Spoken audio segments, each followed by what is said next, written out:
بسم الله الرحمن الرحيم ويل للمطففين الذين إذا اكتالوا على الناس يستوفون وإذا كالوهم أو وزنوهم يخسرون ألا يظن أولئك أنهم مبعوثون ليوم عظيم يوم يقوم الناس لرب العالمين كلا إن كتاب الفجار لفي سجين وما أدراك ما سجين كتاب مرقوم ويل يومئذ للمكذبين الذين يكذبون بيوم الدين وما يكذب به إلا كل معتد أثيم إذا تتلى عليه آياتنا قال أساطير الأولين كلا بل ران على قلوبهم ما كانوا يكسبون كلا إنهم عن ربهم يومئذ لمحجوبون ثم إنهم لصالو الجحيم ثم يقال هذا. السلام عليكم ورحمة الله. فلم أر للخلائق من محلي يهذبها كحضن الأمهات فحضن الأم مدرسة تسامت بتربية البنين أو البنات فهل ترجى لأطفال كمال إذا نشأوا بحضن الجاهلات.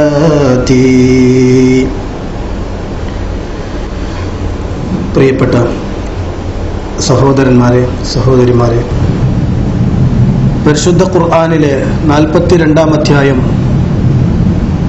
സൂറത്ത് ശൂറ, ആ അധ്യായത്തിലെ 49-50 വചനങ്ങൾ അല്ലാഹു സുബ്ഹാനഹു വ തആല പറയുന്നു, ലില്ലാഹി മുൽക്കുസ് സമാവാതി വൽ അർദ് യഖ്ലുഖു മാ യശാ യഹബു ലിമൻ യശാഉ ഇനാസൻ വയഹബു ലിമൻ യശാഉ الذുകൂർ ഔ യുസവ്വിജുഹും ദുക്റാനൻ വ ഇനാസൻ വയജഅൽ മൻ യശാഉ അഖീമ ഇന്നഹു അലീമുൻ ഖദീർ. ലില്ലാഹി മുൽക്കുസ് സമാവാതി വൽ അർദ്, ആകാശങ്ങളുടെയും ഭൂമിയുടെയും അധികാരം അല്ലാഹുവിനാകുന്നു. അഥവാ അതിൻ്റെ സമ്പൂർണമായ അധികാരം അസ്സൽതനത്തു വത്തസറുഫ് എന്നാണ് മുഫസ്സിറുകൾ മുൽക്കിന് വിശദീകരണം കൊടുത്തത് കാണാം. അല്ലാഹു സുബ്ഹാനഹു വ തആല ആകാശങ്ങളുടെയും ഭൂമിയുടെയും അധികാരിയും അതിൽ സമ്പൂർണമായ ക്രയവിക്രയാധികാരമുള്ളവനുമാകുന്നു. യഖ്ലുഖു മാ യശാഉ, അവൻ ഉദ്ദേശിക്കുന്നതൊക്കെ അവൻ സൃഷ്ടിക്കുന്നു.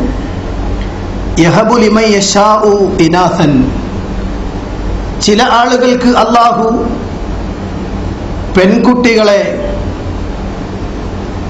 നൽകുന്നു. ദാനമായി നൽകുന്നു.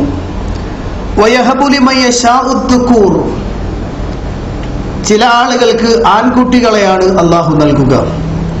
ഔ യുസബ്ബിജുഹും ദുക്റാനൻ വ ഇനാഥ, അല്ലെങ്കിൽ ആൺകുട്ടികളെയും പെൺകുട്ടികളെയും ഇടകലർത്തി നൽകുന്നു. വയജഅലു മൻ യശാഉ അഖീമൻ, ചില ആളുകൾക്ക് അല്ലാഹു സന്താനങ്ങളെ നൽകാതെ വന്ധ്യകളാക്കി തീർക്കുന്നു, അല്ലെങ്കിൽ സന്താനമില്ലാത്ത ആളുകളാക്കി തീർക്കുന്നു. ഇന്നഹു അലീമുൻ ഖദീർ, തീർച്ചയായും അവൻ അലീമുൻ, അവൻ ഏറെ അറിയുന്നവനും, ഖദീർ, അല്ലാഹു എല്ലാത്തിനും കഴിവുള്ളവനുമാകുന്നു. പരിശുദ്ധ ഖുർആനിൽ അല്ലാഹു സുബ്ഹാനഹു വ തആല പറഞ്ഞ ഈ വിഷയം മനുഷ്യർക്ക് അല്ലാഹു നൽകുന്ന മഹത്തായ അനുഗ്രഹത്തെ സൂചിപ്പിക്കുകയാണ്. ചില ആളുകൾക്ക് അല്ലാഹു പെൺകുട്ടികളെ സമ്മാനിക്കുമ്പോൾ ചില ആളുകൾക്ക് അല്ലാഹു ആൺകുട്ടികളെ കൊടുക്കുന്നു, ചില ആളുകൾക്ക് ആണും പെണ്ണും ഇടകലർത്തി നൽകുന്നു, ചില ആളുകൾക്ക് കൊടുക്കാതിരിക്കുന്നു. എല്ലാം അല്ലാഹുവിന്റെ തീരുമാന പ്രകാരമാണ് നടക്കുന്നത്. പടച്ചതമ്പുരാന്റെ ഇഷ്ടപ്രകാരം, അവന്റെ ഉദ്ദേശ്യപ്രകാരമാണ് സംഭവിച്ചുകൊണ്ടിരിക്കുന്നത്.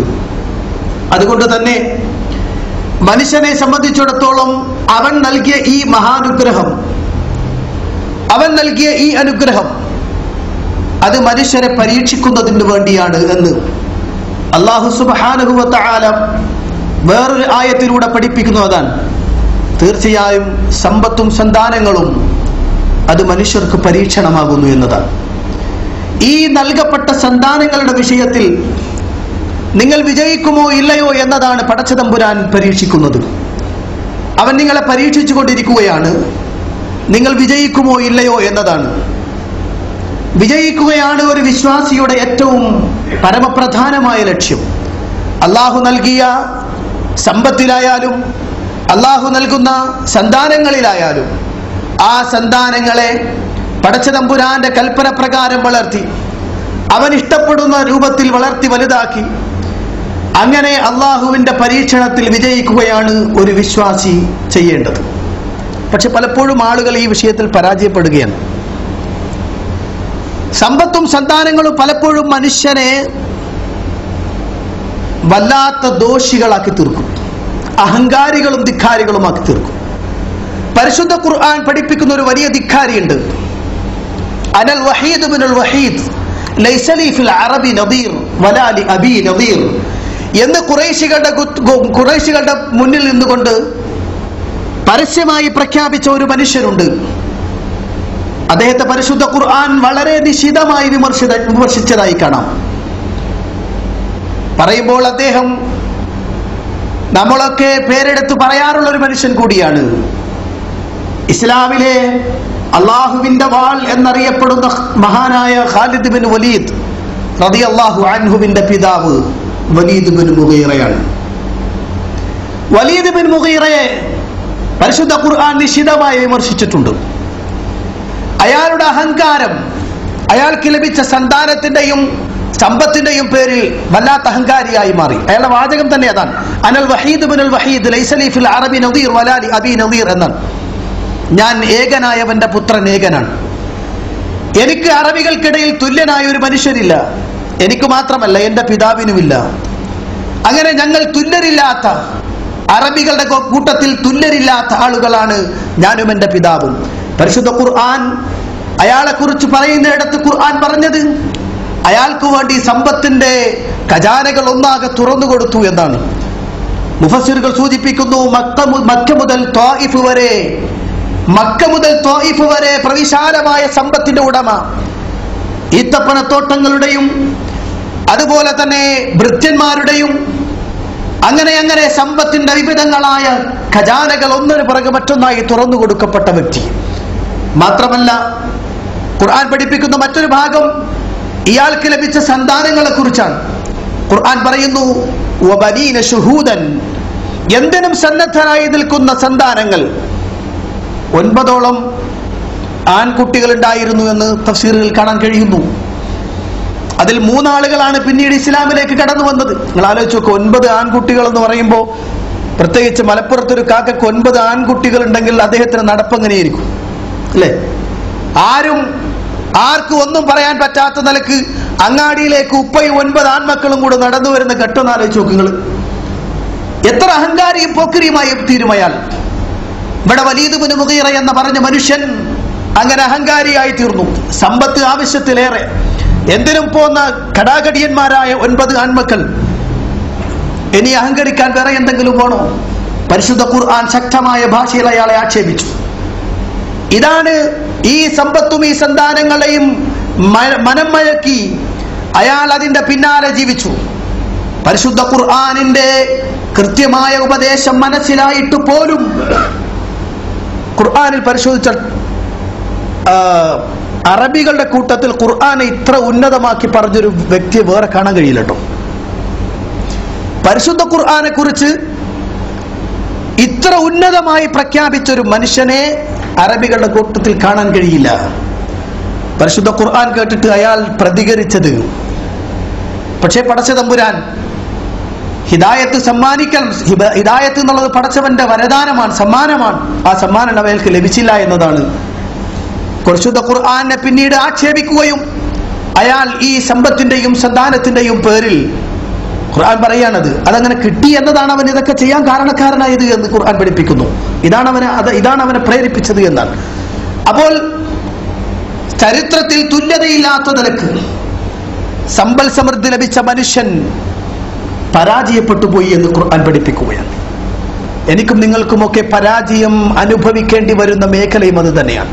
പലപ്പോഴും സമ്പത്തിന്റെയും സന്താനങ്ങളുടെയും പേരിലാണ് നമ്മളും പലപ്പോഴൊക്കെ പരാജയപ്പെട്ടു പോകാറുള്ളത് അല്ലേ? മക്കളുടെ ഇഷ്ടാനിഷ്ടങ്ങൾക്ക് വേണ്ടിയിട്ടാണ് പലപ്പോഴും മാതാപിതാക്കൾ തങ്ങളുടെ ആഖിറത്ത് നഷ്ടപ്പെടുത്തുന്നത്. മക്കളുടെ ഇഷ്ടവും അനിഷ്ടവും നോക്കി ജീവിക്കുകയാണ്. അതുകൊണ്ട് തന്നെ അള്ളാഹുവിന്റെ കൽപ്പന പ്രകാരം ജീവിക്കുന്നതിന് അത് വിലങ്ങ് തടിയായി മാറുകയും ചെയ്യും. ഈ കാലഘട്ടം ഏതെന്നറിയോ നിങ്ങൾ? ഈ കാലഘട്ടം വാർത്തകൾ ഓരോന്ന് വായിക്കുമ്പോൾ ഞെട്ടിപ്പോവുകയാണ്. ചെറിയ കുട്ടികൾ ബഹ്റൈനിൽ ഇന്ത്യൻ സ്കൂൾ എന്നറിയപ്പെടുന്ന ഒരു സ്കൂളുണ്ട്. ഇന്ത്യൻ സ്കൂൾ, ഇന്ത്യയിലെ ആളുകൾ മാത്രമാണ് അത് പഠിക്കുന്നത്. ഏറ്റവും മോശമായ ഒരു സ്കൂളാണ് ഇന്ത്യൻ സ്കൂൾ. അറിയേണ്ട ഒരു സംഗതി,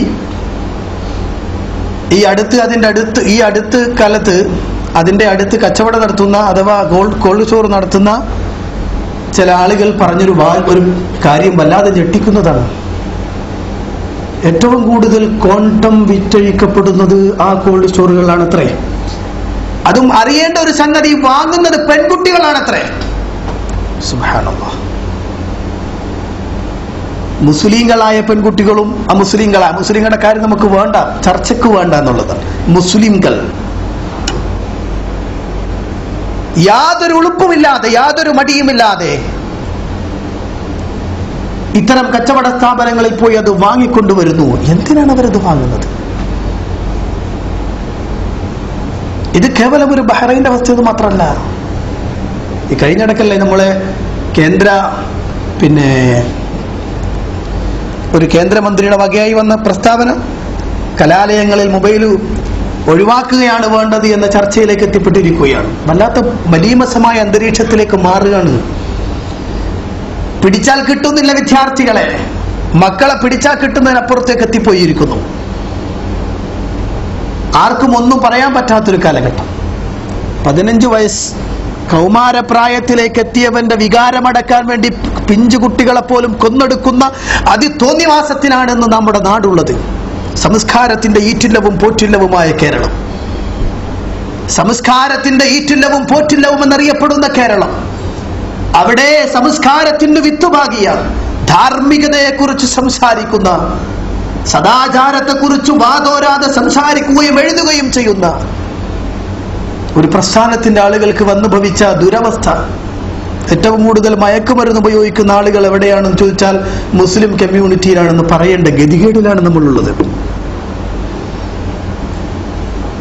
കാരണം മക്കളുടെ ഇഷ്ടവും അനിഷ്ടവും മാത്രം നോക്കുന്ന മാതാപിതാക്കളായി മാറിപ്പോയി. ഇഷ്ടവും അനിഷ്ടവും നോക്കണ്ടെന്നല്ല. പക്ഷെ അവർക്ക് കൊടുക്കേണ്ട ഏറ്റവും പ്രധാനപ്പെട്ട ഒരു സംഗതി പലപ്പോഴും നമ്മൾ കൊടുക്കുന്നിടത്തു നിന്ന് മാറി നിൽക്കുന്നു എന്നതാണ്.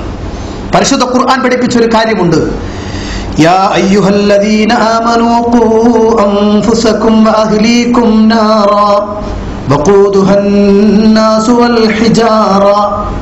ഖുർആൻ പറയുകയാണ്, യാ അയ്യുഹല്ലദീന ആമനൂ, ഓ സത്യവിശ്വാസികളെ, ഖൂ അൻഫുസകും വഅഹ്ലീകും നാറാ, നിങ്ങൾ നിങ്ങളുടെ നഫ്സുകളെയും നിങ്ങളുടെ ദേഹങ്ങളെയും നിങ്ങളുടെ കുടുംബത്തെയും നരകത്തിൽ നിന്ന് രക്ഷപ്പെടുത്തുക.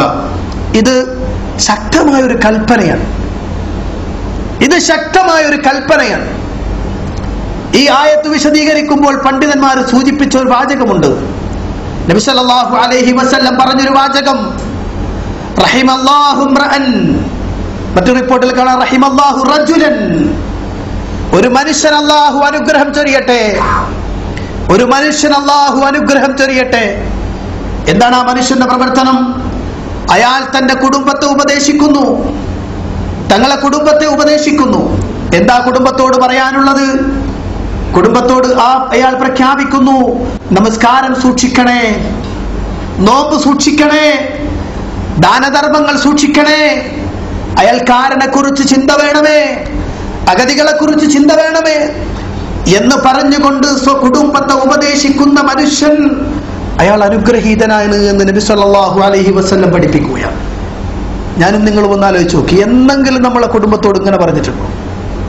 എന്നെങ്കിലും നമ്മളെ കുടുംബത്തോട്, പ്രത്യേകിച്ച് നമ്മുടെ മക്കളോട്, പ്രായപൂർത്തിയായ മക്കളെ സംബന്ധിച്ചിടത്തോളം പലപ്പോഴും അറിയേണ്ട ഒരു വസ്തുത, നമുക്കൊക്കെ ഇസ്ലാഹി പ്രവർത്തകർക്കും ഇന്ന് ലോകത്ത് ആദ്യം, കേരളത്തിൽ ആദ്യമായി മദ്രസ തുടങ്ങിയത് നമ്മളാണെന്നൊക്കെ നമ്മൾ ശരിക്കും ഊറ്റം കൊള്ളാറുണ്ട്, അല്ലേ? ശരി തന്നെയാണ്, യാഥാർത്ഥ്യമാണ്, സത്യമാണ്, സംശയമൊന്നുമില്ല. എന്നാൽ അറിയേണ്ട ഒരു വിഷയം, നമ്മുടെ മക്കൾ എത്ര ക്ലാസ് വരെയാണ് മദ്രസ പഠിക്കാം?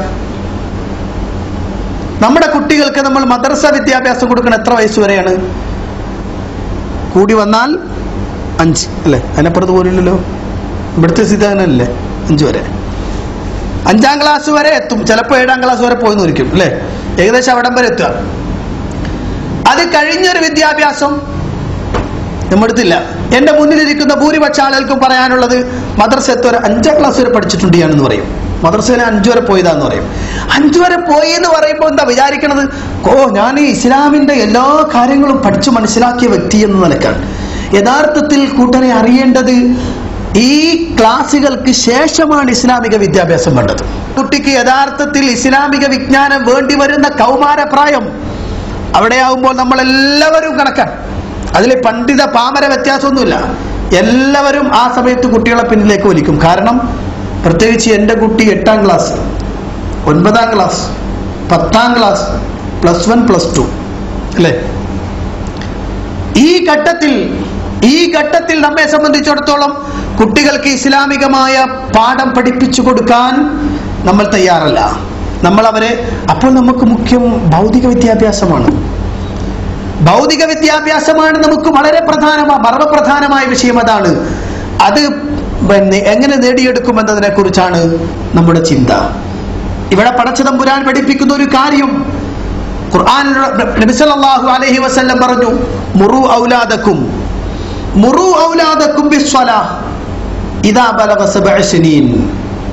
7 വയസ്സ് മുതൽ കുട്ടികളെ നിങ്ങൾ നിസ്കാരം കൽപ്പിക്കണം, നിസ്കാരം കൊണ്ട് കൽപ്പിക്കണമെന്ന്. 7 വയസ്സായ 7 വയസ്സ് മുതൽ നിസ്കരിക്കാൻ കൽപ്പിക്കണമെന്ന് പറഞ്ഞാൽ അതിന്റെ അർത്ഥം എന്താ?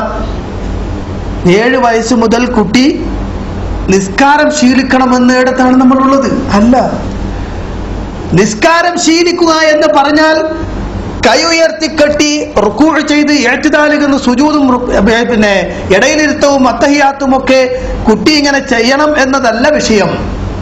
അതിന്റെ ഒരു വലിയൊരു പ്രധാനപ്പെട്ട പോയിന്റ് നബി സല്ലല്ലാഹു അലൈഹി വസല്ലം പറഞ്ഞത് 7 വയസ്സ് മുതൽ കുട്ടികൾക്ക് ഇസ്ലാമിക അധ്യാപനം പറഞ്ഞു തുടങ്ങണമെന്നാണ്. ഇസ്ലാമിലെ ഏറ്റവും മർമ്മപ്രധാനമായ വിഷയം നിസ്കാരമാണ്. അത് കുട്ടിക്ക് ശീലിക്കണമെന്ന് പറഞ്ഞാൽ അതിനർത്ഥം കുട്ടി ഇസ്ലാമിക ചുറ്റുപാടിൽ വളരേണ്ട ഘട്ടം ആരംഭിച്ചിരിക്കുന്നു എന്നാണ്. നിങ്ങൾ ആലോചിച്ച് നോക്ക്, 10 വയസ്സായ പെൺകുട്ടികൾക്കും ഇസ്ലാമിക വസ്ത്രം മേടിച്ചു കൊടുക്കാത്തവരാണ് ഭൂരിപക്ഷ രക്ഷകർത്താക്കളും, അല്ലേ? 10 വയസ്സായ പെൺകുട്ടിക്ക് ഇസ്ലാമിക വസ്ത്രം വാങ്ങിക്കൊടുക്കുന്നതിൽ നമ്മുടെ രക്ഷകർത്താക്കൾ പരാജയത്തിലാണ്. അവൾ പ്രത്യേകിച്ച് ഗൾഫ് രാജ്യങ്ങളിൽ ജീവിക്കുന്ന ആളുകൾ, ഇന്നിപ്പോൾ നാട്ടിലേക്കും അത് വന്നിട്ടുണ്ട്. ഗൾഫ് രാജ്യത്ത് ജീവിക്കുന്ന ആളുകൾ ജീൻസും ടീഷർട്ടുമാണ് പെൺകുട്ടിയുടെ വേഷം, അല്ലെങ്കിൽ ചെറിയ മിനിസ്കേർട്ടാണ് കുട്ടികൾ ധരിക്കുന്നത്. പ്രായം എത്ര? 10 വയസ്സേ ആയിട്ടുള്ളൂ. 10 വയസ്സേ ആയിട്ടുള്ളൂ. അവൾ ചെറിയ കുട്ടിയല്ലേ. ഉമ്മയുടെയും ഉപ്പയുടെയും കണ്ണിൽ എത്ര വലുതായാലും കുട്ടികൾ തന്നെയാണ്. അവർ വലുതാകുന്നില്ലല്ലോ. നമ്മൾ അറിയേണ്ടത് 7 വയസ്സ് മുതൽ മക്കളെ ശീലിപ്പിക്കണമെന്ന് പ്രവാചകന്റെ കൽപ്പന. നിസ്കാരത്തിന് വേണ്ടി നിൽക്കുമ്പോൾ മോളെ ഔറത്തിന്നതൊക്കെയാണ് കേട്ടോ, ഇതൊക്കെ ശ്രദ്ധിക്കേണ്ടതാണ്. ഇങ്ങനെയാണ് മക്കളെ വസ്ത്രം ധരിക്കേണ്ടത്, ഇതല്ലാത്ത വസ്ത്രം പടച്ചവന്റെ അടുത്ത് ശിക്ഷ കിട്ടുന്നതാണ് എന്നൊക്കെ പറഞ്ഞ് ശീലിപ്പിച്ചു തുടങ്ങണം. നബി സല്ലല്ലാഹു അലൈഹി വസല്ലം പറയും, കുറച്ചും കൂടെ വിശാലമായ പ്രവാചകന്റെ കൽപ്പനയിലേക്ക് കടന്നാൽ 10 വയസ്സാകുമ്പോൾ ആൺകുട്ടിയെയും പെൺകുട്ടിയെയും കിടപ്പറയിൽ നിന്ന് വേർതിരിച്ച് കിടത്തണം. നബി സല്ലല്ലാഹു അലൈഹി വസല്ലം പറയാൻ, വേർതിരിക്കണം, കിടപ്പറയിൽ നിന്ന് വേർതിരിക്കണം. നബി സല്ലല്ലാഹു അലൈഹി വസല്ലം പറയാണ്, പ്രത്യേകിച്ച് 10 വയസ്സായ പെൺകുട്ടിയെ ഉപ്പയുടെ അടുത്തുനിന്ന് മാറ്റിക്കിടത്തണം, 10 വയസ്സായ ആൺകുട്ടിയെ ഉമ്മയുടെ അടുത്തുനിന്ന് മാറ്റിക്കിടത്തണം. സഹോദരന്മാരും സഹോദരിമാരും ഒരുമിച്ച് കിടക്കേണ്ട മാറ്റിക്കിടത്തണം. കാരണം അത് കൗമാരത്തിന്റെ തുടക്കത്തിലേക്ക് എത്തുകയാണ്. ഇഷ്ടാനിഷ്ടങ്ങളും വികാര വിചാരങ്ങളും ഒക്കെ പൂത്തുലയുന്ന, അത് തുടങ്ങുന്ന കാലഘട്ടമാണ്, നാം വിടുന്ന കാലഘട്ടമാണ്. അവിടുന്ന് ഇസ്ലാമിന്റെ അധ്യാപനം നിങ്ങൾ ആലോചിച്ചു. 10 വയസ്സ്, നമ്മളൊക്കെ ചെറിയ പ്രായം എന്നല്ലേ പറയാം, 10 വയസ്സ് ചെറിയ കുട്ടികളല്ലേ എന്ന്. അല്ല, ഇത് ഇസ്ലാമിക കാഴ്ചപ്പാടാണ്. ഇതില്ലാത്തതിന്റെ ദുർഗതി എത്രതാണെന്ന് അറിയുമോ? ഞാൻ പറഞ്ഞു വരുന്നത്, ഇസ്ലാമിക അധ്യാപനങ്ങൾ ഓരോന്നും ചെറിയ പ്രായത്തിലേക്ക് കൊടുത്തില്ലെങ്കിൽ ഈ മക്കൾ നമുക്ക് നഷ്ടപ്പെടും, യാതൊരു സംശയമില്ല. എന്തിനാണ് മക്കൾ എന്നുള്ള ചോദ്യം. ആ മക്കളെ നമുക്ക് വേണ്ട ഒരു ഘട്ടമുണ്ട്, ആ ഘട്ടത്തിൽ നമുക്ക് അവരെ കിട്ടാതെ വരും. അപ്പോൾ ഉപദേശം കൊടുക്കണം, ദുനിയാവിൽ നിന്ന് കൊടുക്കണം, ഇവിടുന്ന കൊടുക്കേണ്ടത്. കാരണം നാളെ പടച്ചതമ്പുരാന്റെ അടുത്ത് എത്തുമ്പോൾ അവർ നമുക്ക് അനുകൂലമായി നിൽക്കേണ്ടതുണ്ട് എന്നതാണ്. അവരും നമ്മളും സ്വർഗത്തിലെത്തണം എന്നതാണ് നമ്മുടെ ലക്ഷ്യം. നിങ്ങൾ ആലോചിച്ച് നോക്കൂ, നമ്മുടെ മക്കൾ ചെറിയൊരു വിഷമം തട്ടുമ്പോഴത്തേക്ക് നമ്മെ സംബന്ധിച്ചിടത്തോളം വല്ലാത്ത വിഷമായി. എന്റെ കുട്ടിക്കത് വിഷമായല്ലോ. ഒരു ചെറിയ തീയുടെ അടുത്തേക്ക് നമ്മുടെ കുട്ടികൾ നടന്നെടുത്താൽ, അതിലേക്കൊന്ന് സ്പർശിക്കാൻ കുട്ടിയെ കൈ നീട്ടിയാൽ ഉടനെ ഉമ്മ അതിന്റെ കൈക്ക് പിടിച്ച്, ഉപ്പ അതിന്റെ കൈക്ക് പിടിച്ച് മാറ്റും, മോനെ പൊള്ളും, തീയിൽ അടുത്ത് പോകരുത്, അപകടമാണ്, മക്കളെ പഠിപ്പിച്ചു കൊടുക്കും. എന്നാൽ അതിനേക്കാൾ വലിയൊരു തീ നബി സല്ലല്ലാഹു അലൈഹി വസല്ലം പറയുന്നു, നിങ്ങൾ ഭൂമിയിൽ ഉപയോഗിക്കുന്ന തീയിന്റെ 70ഓളം ഇരട്ടി വലിപ്പമുള്ള, 70ഓളം ഇരട്ടി ശക്തിയുള്ള ഒരു തീ, അതേ നരകാഗ്നിയിലേക്ക് നിങ്ങൾ നടന്നെടുക്കേണ്ട ഒരു കാലഘട്ടമുണ്ട്. ആ നരകാഗ്നിയിൽ നിന്ന് നിങ്ങളെ രക്ഷപ്പെടുത്തണം, നിങ്ങളുടെ മക്കളെയും രക്ഷപ്പെടുത്തണം. ചെറിയ തീന്റെ അടുത്തേക്ക് പോകുമ്പോഴത്തേക്ക് നമുക്ക് വിഷമായി. പക്ഷേ മക്കൾ നടന്നെടുക്കുന്ന വലിയ തീന്റെ അടുത്തേക്കോ ശ്രദ്ധിക്കേണ്ട ധാരാളം മേഖലകളുണ്ട്. ശ്രദ്ധിക്കേണ്ട ധാരാളം മേഖലകൾ നമ്മുടെ മക്കൾ നമുക്ക് നഷ്ടപ്പെടാതിരിക്കാൻ. ആലോചിച്ചോക്ക്, ഇന്ന് ഏറ്റവും വലിയ ഇൻഫർമേഷൻ ടെക്നോളജി അതിന്റെ ഏറ്റവും ഉച്ചസ്ഥായിയിൽ എത്തി നിൽക്കുന്നു എന്ന് വേണമെങ്കിൽ പറയാവുന്ന കാലഘട്ടം കൂടിയാണിത്. എല്ലാവരുടെ വീട്ടിലും ഇന്റർനെറ്റ് സൗകര്യം, പ്രത്യേകിച്ച് സ്കൂളിൽ പഠിക്കുന്ന കുട്ടികളുടെ വീട്ടിലൊക്കെ. നമ്മുടെ നാട്ടിൽ BSNL ഉദാരവൽക്കരണമാണ്. എല്ലാ വീട്ടിലേക്കും ഇന്റർനെറ്റ് സൗകര്യം. ആ ഇന്റർനെറ്റ് സൗകര്യത്തിൽ നമ്മുടെ കുട്ടികൾ, പ്രത്യേകിച്ച് ഗൾഫ് രാജ്യങ്ങളെ ഞാൻ ഊന്നി പറയുന്നു, ധാരാളം കേസുകൾ റിപ്പോർട്ട് ചെയ്യപ്പെട്ടിട്ടുള്ളത് പ്രവാസികൾക്കിടയിൽ അഥവാ ഇവിടെ താമസിക്കുന്ന രക്ഷകർത്താക്കളുടെ സന്താനങ്ങളിലാണ്. കുട്ടികൾക്ക് അവരുടെ പഠനവുമായി ബന്ധപ്പെട്ട് ഇന്റർനെറ്റ് ഉപയോഗിക്കണം, ആവശ്യമാണ്, ചെയ്യട്ടെ. പക്ഷേ ആ ഇന്റർനെറ്റിന്റെ ഉപയോഗം പൊതുസ്ഥലത്ത് വെച്ചാവട്ടെ എന്നതാണ്, വീട്ടിലെ ഡൈനിങ് ഹാളിൽ വെച്ചാവട്ടെ. പലപ്പോഴും വീടിന്റെ ഉള്ളിൽ അവരവരുടെ റൂമുകളിലേക്കാണ് കമ്പ്യൂട്ടറും സംവിധാനങ്ങളും ഒക്കെ മാറ്റിക്കൊടുക്കുന്നത്. അതുകൊണ്ട് അപകടമാണ്. വല്ലാത്ത അപകടങ്ങൾ ക്ഷണിച്ചു വരുത്തപ്പെട്ടിട്ടുണ്ട്. കുട്ടികൾ എത്തിപ്പെടുന്ന സൈറ്റ്, ഈ കഴിഞ്ഞിടയിൽ ബഹ്റൈനിൽ നടന്ന ഒരു പഠനം, തീർത്തും ബുർക്കയണിഞ്ഞ ഫുൾ കൈ കുപ്പായമിട്ട് മുഖം മറച്ച് ബുർക്കയണിഞ്ഞ് നടക്കുന്ന പെൺകുട്ടികൾ മാത്രം താമസിക്കുന്ന ഹോസ്റ്റലുകൾ, ലേഡീസ് ഹോസ്റ്റലുകളിലും അതുപോലെ ഗേൾസ് സ്കൂളുകളിലും നടത്തിയ പഠനത്തിൽ നിന്ന് ഞെട്ടിക്കുന്ന ഒരു വാർത്ത പുറത്തു വന്നു. എന്താണതെന്നറിയോ? ഭൂരിപക്ഷം പെൺകുട്ടികളും ലെസ്ബിയൻ സൈറ്റുകളിലൂടെയാണ് മുന്നോട്ട് പോകുന്നത് എന്നതാണ്. സുബ്ഹാനല്ലാഹ്. മുഖം മറച്ച് നടക്കുന്ന പെൺകുട്ടികളിൽ ഭൂരിപക്ഷം ആളുകളും അവർ പഠനത്തിന് വേണ്ടി തെരഞ്ഞെടുത്ത സൈറ്റുകൾ, ആ സൈറ്റുകളിൽ ഏറ്റവും കൂടുതൽ പെൺകുട്ടികൾ പ്രവേശിക്കുകയും സന്ദർശിക്കുകയും വിവരങ്ങൾ ശേഖരിക്കുകയും ഒക്കെ ചെയ്യുന്നത് ലെസ്ബിയൻ സൈറ്റുകളിൽ നിന്നാണ് എന്ന്. ഭൂരിപക്ഷം പെൺകുട്ടികളും അതിന്റെ ഇരയായിരിക്കുന്നു എന്നാണ് ഏറ്റവും ആധുനിക പഠനം. ഇവിടെ നമ്മുടെ മക്കളെ നമുക്ക് നഷ്ടപ്പെടും. നമ്മൾ പിടിക്കുന്നിടത്ത് കിട്ടാതെ വരും. അവരെത്രയോ മുകളിലായി.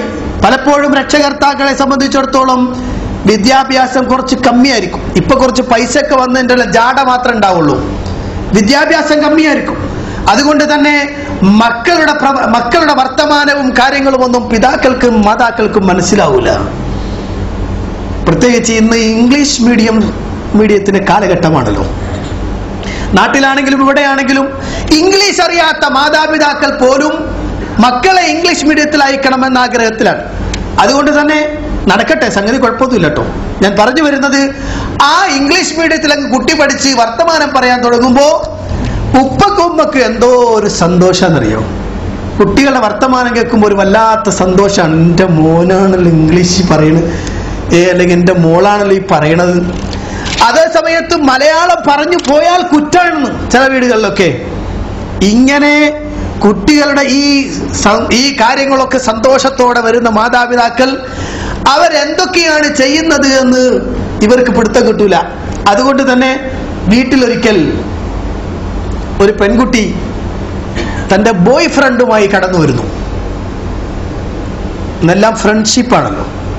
അതുകൊണ്ട് തന്നെ എല്ലാവർക്കും ഫ്രണ്ട്ഷിപ്പ് ഉണ്ടാവണം. കാരണം ആർക്കും തടയാൻ പാടില്ല. ഫ്രണ്ട് തിരഞ്ഞെടുക്കുന്നതിൽ അവരവരുടേതായ ഹുർരിയ ശഖ്സിയ എന്നാണല്ലോ ഇപ്പൊ അതിന്റെ ഓമന പേര് അറബിയിൽ വിളിക്കാറുള്ളത്. അഥവാ വ്യക്തി സ്വാതന്ത്ര്യം ആർക്കും തടയാൻ പാടില്ലല്ലോ.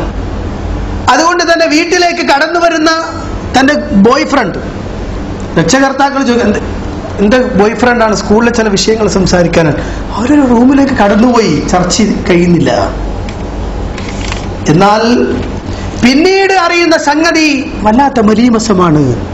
ഞാൻ ഓർക്കുന്നു, ബഹ്റൈനിലെ ഒരു പള്ളിയിൽ ഏകദേശം ഒരു മാസത്തിലെ 3 ഖുത്ബകൾ ഈ വിഷയത്തെ മാത്രം ആസ്പദിച്ചുള്ളതായിരുന്നു. ഈ വിഷയത്തെക്കുറിച്ച് മാത്രം.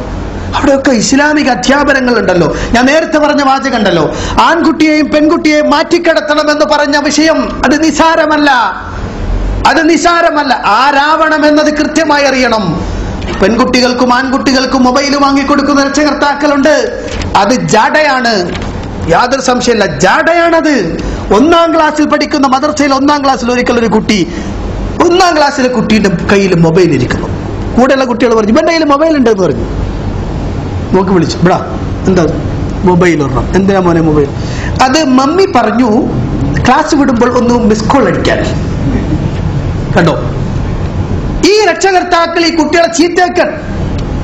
എന്തിനാണ് ആ കുട്ടിക്ക് മൊബൈൽ? 1-ാം ക്ലാസ്സിലെ കുട്ടികൾക്ക് 10-40 ദിനാർ ശമ്പളം വാങ്ങുന്നവന് മൊബൈൽ വാങ്ങാൻ പ്രയാസം. പ്രത്യേകിച്ച് കുവൈത്തിൽ ചാർജ് കൂടുതലാണല്ലോ അല്ലെ, ബഹ്റൈനെ അപേക്ഷിച്ച്. അപ്പോ നമ്മളെ സംബന്ധിച്ചിടത്തോളം കുട്ടികൾക്ക് വരെ മൊബൈൽ പഠിപ്പിച്ചു കൊടുക്കാൻ. കഴിഞ്ഞ ദിവസം എന്റെ മോൻ വിളിച്ചിട്ട് ഇങ്ങനെ പറഞ്ഞു, 2 കാര്യങ്ങൾ എനിക്ക് വേണം. എന്തൊക്കെയാണ്? ഒന്ന് സൈക്കിൾ വേണം, രണ്ടാമത്തൊരു മൊബൈൽ വേണം. മൊബൈൽ എന്തിനാണ് മോനെ മൊബൈൽ? വിളിക്കാൻ. ആരെയാ വിളിക്കേണ്ടത്? ഇവിടെ ചെറിയ മക്കൾ മുതൽ ഇങ്ങോട്ട് വലിയ കുട്ടികൾക്ക് വരെ മൊബൈലാണ്. നിങ്ങൾ ആലോചിച്ചു, ആരെങ്കിലും രക്ഷകർത്താക്കള് തങ്ങളുടെ കയ്യിലേക്ക് തങ്ങളുടെ മക്കളുടെ മൊബൈൽ ഒന്ന് ചെക്ക് ചെയ്ത് നോക്കിയിട്ടുണ്ട് എപ്പോഴെങ്കിലും? മൊബൈൽ വാങ്ങിക്കൊടുത്ത രക്ഷകർത്താക്കളോട് ഞാൻ പറയണേ, ഒന്ന് ചെക്ക് ചെയ്ത് നോക്കുക. അതിന് ഫീഡ് ചെയ്യപ്പെട്ട നമ്പറുകൾ ആരുടെയൊക്കെയാണ് ചെക്ക് ചെയ്യണം. കുട്ടികളുടെ ബുക്ക് പരിശോധിച്ചിട്ടുണ്ടോ എപ്പോഴെങ്കിലും നിങ്ങൾ? ഞാനൊരു മദ്രസേന്റെ അധ്യാപകനായതുകൊണ്ട് തന്നെ ഇടയ്ക്കിടയ്ക്ക് ഇങ്ങനെ ഒരു സെർച്ചിങ് സമ്പ്രദായം ഉണ്ട് എനിക്ക്. ഞാൻ അറിഞ്ഞൊരു യാഥാർത്ഥ്യം പറയാണ്, നമ്മുടെ മക്കളിൽ ഭൂരിപക്ഷം ആളുകളും കാർട്ടൂണിന്റെ അഡിസ്റ്റുകൾ. കാർട്ടൂൺ അല്ലേ? ശരിയല്ലേ? മുമ്പ് ടോം ആൻഡ് ജെറി എന്നായിരുന്നു. ഇപ്പൊ സംഗതി മാറിയിട്ടുണ്ട് കേട്ടോ മക്കളെ, കാര്യങ്ങൾ പരിശോധിച്ചോളാം. ഇന്ന് കുട്ടികൾ കാർട്ടൂൺ എന്ന് പറഞ്ഞ് കാണുന്നത് ശുദ്ധ തോന്നിവാസാണ്. എന്റെ കയ്യിലുണ്ട് 4-5 DVD-കൾ.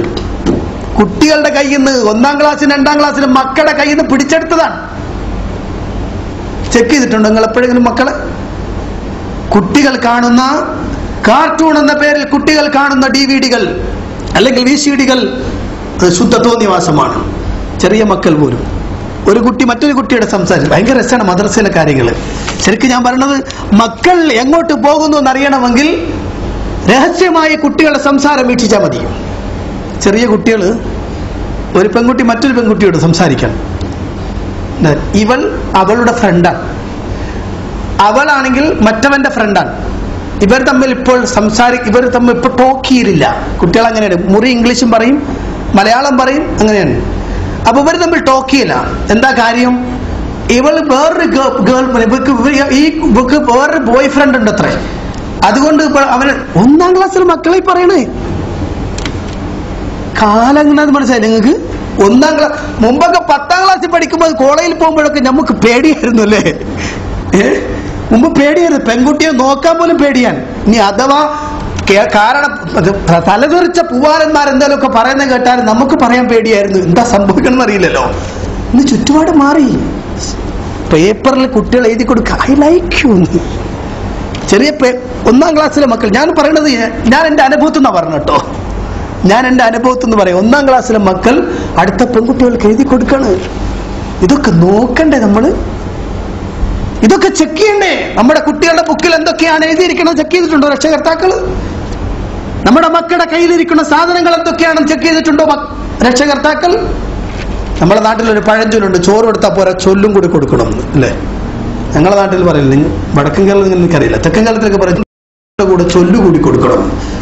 ഇവിടെ നമ്മൾ ചോറ് മാത്രമേ ഇപ്പൊ കൊടുക്കുന്നുള്ളൂ, അല്ല ജുബൻ മാത്രമേ കൊടുക്കുന്നുള്ളൂ, ചൊല്ലില്ല ഇല്ലേ? അപ്പോ പിന്നെ ഒരു കാര്യം കൂടി ഞാൻ പറഞ്ഞുതരാം. കുട്ടികളിലേക്ക് ലഹരി മരുന്നിന്റെ ഉപയോഗം വർദ്ധിച്ചിരിക്കുന്നു. ഇപ്പൊ നമ്മുടെ നാട്ടിൽ ഉപയോഗം വളരെ വിശാലമാണ്. എന്തൊക്കെ പേരുകൾ ഉണ്ടായിന് അല്ലെ? ഉണ്ട, ഹാൻസ്, പൻപരാഗ്, പാസ്, എന്തൊക്കെ സാധനങ്ങളാണ്. കുട്ടികൾ എത്തിപ്പെടുന്നത് എല്ലാ കുട്ടികളും. ചില കുട്ടികളൊക്കെ പിന്നെ +2-നൊക്കെ പഠിക്കുന്ന മക്കളുള്ളപ്പോ ഉപ്പങ്ങനെ വിചാരിക്കും ഭയങ്കര ചിന്തയിലട്ടോന്ന് അല്ലേ? ഭയങ്കര ചിന്തയിലായിരിക്കണത്. കാരണം എന്താണ്? ഇപ്പം പഠിത്തത്തെ കുറിച്ചുള്ള സയൻസും ടെക്നോളജിയും ഒക്കെ അല്ലേ പഠിക്കുന്നത്. ഇവന്താ മറ്റവൻ തിരുമിയിട്ട് ഇവിടെ വച്ചിരിക്കാൻ, എന്നിട്ട് ഇങ്ങനെ പിടിച്ചിരിക്കവൻ അല്ലേ? അറിയണില്ല. മിക്കവാറും കുട്ടികളുടെയൊക്കെ പോക്കറ്റുകൾ പരിശോധിച്ചു. ഞാൻ പറയണത് ഇതൊരു വിശാലമായ വിഷയമാണ്. ചർച്ച ഓരോരുത്തരും പ്രത്യേകം അന്വേഷിച്ച് നോക്കിയില്ലെങ്കിൽ വല്ലാത്ത പ്രയാസമാണ് മക്കളുടെ കാര്യം. ഇത് മുമ്പൊക്കെ നമ്മളെ സംബന്ധിച്ചിടത്തോളം നിസ്കരിക്കണ, നോമ്പെടുക്കണ എന്ന് പറഞ്ഞാൽ കഴിഞ്ഞിരുന്നു. ഇന്നത് പോരാ. നിസ്കരിക്കണ, നോമ്പെടുക്കണ എന്ന് പറയുന്നതിന് ഉപരിയായി കുട്ടികളുടെ ഓരോ സെക്കൻഡുകളും പ്രത്യേകം പരിശോധിക്കേണ്ടതുണ്ട് എന്നിടത്താണ് നമ്മൾ ഉള്ളത്. കാരണം നമ്മൾ തന്നെയാണല്ലോ തുറന്നു കൊടുത്തത്. കവാടങ്ങൾ നമ്മൾ തുറന്നു കൊടുക്കാൻ പിന്നെ പ്രശ്നങ്ങൾ വല്ലാത്തതായിരിക്കും. അതുകൊണ്ടാണ് അല്ലാഹു സുബ്ഹാനഹു തആല പറഞ്ഞ വാചകം വീണ്ടും അടിവരയിടുക, ഖു അൻഫുസകും വഅഹ്ലീകും നാറൻ. നിങ്ങളെ കുടുംബത്തെയും എന്ന് എനിക്ക് പറയാനുള്ള മറ്റൊരു മേഖലയുണ്ട്. മക്കളെ കുറിച്ച് പറയുമ്പോൾ നിർബന്ധമായും പറയേണ്ട മറ്റൊരു വിഭാഗമുണ്ട്, രക്ഷകർത്താക്കൾ. വളരെ രക്ഷകർത്താക്കളുടെ കാര്യം മഹാപോക്കട്ടോ. രക്ഷകർത്താക്കളുടെ കാര്യം അതിനേക്കാൾ പോക്കാണ്. ചെറിയ കുട്ടികൾ പോലും കാര്യങ്ങൾ പഠിച്ചു വളരേണ്ടത് രക്ഷകർത്താക്കളിൽ നിന്നാണ്. ഉപ്പാന്റെ കാര്യം തന്നെ പോക്കാണ്. നിസ്കരിക്കാൻ ഉപ്പക്ക് പറയണമെങ്കിൽ ഉപ്പ നിസ്കരിക്കുന്നവനാവണ്ടേ? വേണ്ടേ? ഉപ്പ നിസ്കരിക്കുന്നില്ല. ഇന്നത്തെ കുട്ടികളോട് പറയുമ്പോൾ സൂക്ഷിക്കണേ, ഓട്ടൻ സ്പോട്ടിലാണ് അടി. മുമ്പൊക്കെയാണ് നമ്മൾ ഉപ്പ എന്ന് പറഞ്ഞിട്ട് പേടിച്ചു പോകും. ഇന്ന് ബംഗാളം നിസ്കരിക്കാത്തെന്ന് തിരിച്ചു വയ്ക്കും. മനസ്സിലായോ? ഇന്ന് ഉപ്പാനൊന്നും അങ്ങനെ വേജാറൊന്നുമില്ല. കാരണം അതിനേക്കാൾ വലിയ വില്ലന്മാരെ കണ്ടാതിരിക്കുന്ന ആൾക്കുട്ടികൾ. അതിനേക്കാൾ വലിയ മുമ്പ് നമ്മൾ മീശ പിരിച്ചിട്ട് ഇവിടെ ഓടാന്ന് വിളിക്കുന്ന ആ ശൈലിയൊക്കെ പോയിക്കണ്. ഇന്നിപ്പോ വിളിച്ച കുട്ടികൾ എന്ത് ചെയ്യും? എന്റെയാള് മസിൽ പിടിച്ച് നടക്കണ ചോദിക്കും. മനസ്സിലല്ലേ? അങ്ങനെ ഇപ്പൊ കുട്ടികളുള്ളത്. രക്ഷകർത്താക്കൾ മാറണം, പ്രത്യേകിച്ച് ഉമ്മമാർ. ഇന്നിപ്പോ റിയാലിറ്റി ഷോയുടെ കാലഘട്ടമാണ് അല്ലേ? 2 ലക്ഷവും 40 ലക്ഷം ഒക്കെ പോയി ഇപ്പൊ 2 കോടി. 2 കോടി ഇവിടെ കിട്ടും, അല്ലെങ്കിൽ 2 കോടി ദുബൈയിൽ കിട്ടും. നിങ്ങൾ ആലോചിച്ചൊക്കെ, ചെറിയ മക്കളെ പോലും, ചെറിയ കുട്ടികളെ പോലും ഉമ്മമാരിങ്ങനെ തുള്ളിപ്പിക്കാൻ ശ്രമിക്കാൻ. ഒന്ന് ഡാൻസ് കളിക്കിൻ, കുട്ടികളെ ഡാൻസ് കളിപ്പിക്കുക, പാടാൻ കഴിയാത്ത കുട്ടികളെ പാടിപ്പിച്ച് നോക്കുക. എന്തിനാണ്? ഒന്ന് റിയാലിറ്റി ഷോയിൽ ചില രക്ഷകർത്താക്കളെ സംബന്ധിച്ചിടത്തോളം മക്കൾ തോറ്റാലും കുഴപ്പമില്ല, ആയിട്ടൊന്ന് ഇരുന്നാൽ മതി എന്നാണ്. എവിടെ? ആ റിയാലിറ്റി ഷോ നടക്കുന്നിടത്ത് ഇക്കുട്ടിയുടെ ഉമ്മ ആരാണ് എന്ന് ചോദിക്കുമ്പോ ഒന്നിങ്ങനെ ഞെളിഞ്ഞിരിക്കണമല്ലോ. അതാണ് അവസ്ഥ. ഈ റിയാലിറ്റി ഷോകൾക്കൊക്കെ വേണ്ടി അതിനിങ്ങനെ കാത്തുകുത്തിയിരിക്കുകയാണ്, എല്ലാവരും കാത്തിരിക്കുകയാണ്. കൃത്യമായ സമയത്ത് എല്ലാവരും അതിങ്ങനെ കണ്ട് രസിക്കുകയാണ്. ഇത് കണ്ടു വളരുന്ന കുട്ടി, ഒരിക്കൽ ഞാൻ ഒരു ക്ലാസ്സിൽ പൊതുവെ പറഞ്ഞ കൂട്ടത്തിൽ കുട്ടികളോട് പറഞ്ഞതാണ്, സിനിമ കാണാൻ പാടില്ല, സീരിയലുകൾ കാണാൻ പാടില്ല, തോന്നിയാസങ്ങളൊന്നും കാണരുത് പറഞ്ഞു വിട്ടു. ഈ മക്കൾക്ക് വല്ലാത്ത എഫക്റ്റ് ഉണ്ട് എന്നുള്ളതിന് തെളിവ് ഞാൻ പറയാം. ഈ കുട്ടികൾ വീട്ടിൽ പോയിട്ട് ഇതൊക്കെ പറഞ്ഞു, കാണാൻ പാടില്ല. അപ്പൊ പിറ്റേന്ന് വന്നപ്പോ വീണ്ടും ഒരു ഫീഡ്ബാക്ക് എന്ന നിലക്ക് വീണ്ടും ചോദിച്ചു, അല്ല ഇന്നലെ നമ്മൾ മദ്രസ വിട്ടതിന് ശേഷം ഒരു ദിവസം നിങ്ങൾക്കൊരു ഇടവേള കിട്ടിയല്ലോ, ഇതിനിടയിൽ എത്ര ആളുകളാണ് സിനിമ കണ്ടത്, സീരിയൽ കണ്ടത് ഒന്ന് പറയണം, ആരൊക്കെ ഉണ്ട്? അപ്പൊ ചില കുട്ടികൾ പറയും ഞങ്ങൾ കണ്ടിട്ടില്ലേ. ഒരു കുട്ടി, ഉസ്താദേ ഒരു കാര്യം പറയാനുണ്ടെന്നു. ശരി വരി, അപ്പൊ രഹസ്യമായിട്ടേ പറയുള്ളൂ. അപ്പൊ എന്താ, കുട്ടിക്ക് വന്നൊരു നാണക്കേടാണ്. ഈ കുട്ടി വന്നിട്ട് പറയുന്ന അറിയോ, വീട്ടിൽ ഞാൻ എത്ര പറഞ്ഞാലും ഉമ്മ ഓഫ് ചെയ്യൂല. അപ്പൊ ഞാൻ അങ്ങനെ കാണാതിരിക്ക, ഞാനും ഉമ്മാന്റെ അടുത്ത് പോയിരിക്കുന്നു. ആരെ കുറ്റക്കാര്? ഞാൻ ഇത് പറയണത് വെറുതെ പറഞ്ഞല്ല കേട്ടോ, ഇതൊക്കെ ഞാൻ പറയണത് എനിക്ക് സംഭവിച്ച വിഷയങ്ങളായി പറയണത്. മാതാപിതാക്കൾ ഓഫ് ചെയ്യാൻ മടിക്കുന്നു. പൊട്ടന്മാരായ രക്ഷകർത്താക്കൾ അവരതിന്റെ ചാനലുകൾ വലിച്ചു കൊടുക്കണു. വിവരം അറിയാനാന്ന്, എന്തൊരു വിവരം അറിയണതുണ്ട് നമ്മളെ നാട്ടിലെ പെണ്ണുങ്ങൾക്ക്. അവർക്ക് ന്യൂസ് ഒക്കെ കാണണ്ടേ, ലോകത്തെ കുറിച്ച് വിവരം വേണ്ടേ? ആർക്ക്? നമ്മളെ നാട്ടിലെ പെണ്ണുങ്ങൾക്കോ? എന്നിട്ട് എന്താ അവരെ കൊണ്ട് ഗുണം? അതുകൊണ്ട് ഒരു ചുക്കൂല. ഇനി നമ്മളെ നാട്ടിലെ വാർത്ത എന്താ അതറിയണമെങ്കിൽ കഴിഞ്ഞ പ്രാവശ്യം ഉണ്ടായ വാർത്ത കണ്ടാ മതി. ഹോളിവുഡിലെ പഴയ ഒരു നടി ഒരാൾ വന്നിട്ട് പറഞ്ഞാണ്, കഴിഞ്ഞ ദിവസത്തെ വാർത്ത ഉസ്താദെ വല്ലാത്ത മോശമായി പോയിട്ട്. ഞങ്ങൾ അതിനെതിരെ കത്തയക്കാൻ വേണ്ടിയിരിക്കുകയാണ്. എന്താ കാര്യം? വാർത്തയിൽ പഴയ കാലത്തൊരു നടിയുടെ നഗ്നമായ ഫോട്ടോ, അവളുടെ മാരടങ്ങൾ ഇങ്ങനെ കൈകൊണ്ട് മറച്ചു എന്ന് മാത്രമുള്ളത്രേ. തീർത്തും നഗ്നമായ ആ ചിത്രം എത്രയോ പൗണ്ടുകൾക്ക് ലേലം വിളിച്ചു എന്ന വാർത്ത നമ്മുടെ കേരളത്തിലെ നേരറിയാനും നെറിവറിയാനും എന്നൊക്കെ പറഞ്ഞിട്ട് പരസ്യം കൊടുക്കുന്ന ഒരു ചാനൽ പരസ്യമായി അവരിങ്ങനെ പരസ്യപ്പെടുത്തി. അത് വാർത്തയല്ലേ എന്ന് പറഞ്ഞു, അല്ല ഒരു സെൻസേഷണൽ ന്യൂസ് എന്ന നിലക്ക് അതിന്റെ ചിത്രമടക്കം മിനിറ്റുകളോളം ഇങ്ങനെ അടിക്കടി കാണിച്ചു കൊണ്ടിരുന്നു എന്ന്. ഇതല്ലേ നമ്മളെ വാർത്ത? ഇനി നമ്മുടെ വാർത്തകൾ ചാനലുകൾ അധികരിക്കുന്നതനുസരിച്ച് അതിലിപ്പോൾ ഒരു ഫാഷൻ പരേഡിന്റെ ട്രെൻഡ് ഉണ്ടോ എന്നൊരു സംശയം. അതിൽ വായിക്കുന്ന ആളുകൾക്ക് തന്നെയും ഒരു ഫാഷൻ പരേഡ്. ഇങ്ങനെയുള്ള കാര്യങ്ങൾ ഇവർ വായിക്കുന്ന ദിവസങ്ങളിൽ മുമ്പൊക്കെ അരമണിക്കൂറും 20 മിനിറ്റും വാർത്തയും മാറിയിട്ട് ഇപ്പൊ ന്യൂസ് ഹവേഴ്സ് അല്ലേ? എന്നിട്ടോ അതിന്റെ മുന്നിൽ 1 മണിക്കൂർ കുത്തിയിരിക്കുമൻ. ഒരു അരമണിക്കൂർ ഖുർആൻ ഓതാൻ പറഞ്ഞ കേൾക്കാത്തവന്മാർ അല്ലേ? അരമണിക്കൂർ ഖുർആൻ ഓതാത്തവർ, അരമണിക്കൂർ ഇസ്ലാമിക വിഷയത്തിന് വേണ്ടി ഒരിടത്ത് കാത്തിരിക്കാത്തവർ 1 മണിക്കൂർ ഈ പെട്ടിയുടെ മുന്നിൽ ഇങ്ങനെ കാത്തിരിക്കുന്നു ന്യൂസ് അവർ. എന്നിട്ട് എന്താ അതുകൊണ്ടുള്ള ഗുണം? വിഷയങ്ങൾ അറിയാനല്ലേ? കള്ളത്തരങ്ങളും പൊള്ളത്തരങ്ങളും മാത്രം വിളിച്ചു പറയുന്ന ഈ ന്യൂസ് കേൾക്കാനോ? അല്ലേ? ഇന്ന് പറയുന്നത് നാളെ മാറ്റി പറയും അല്ലേ?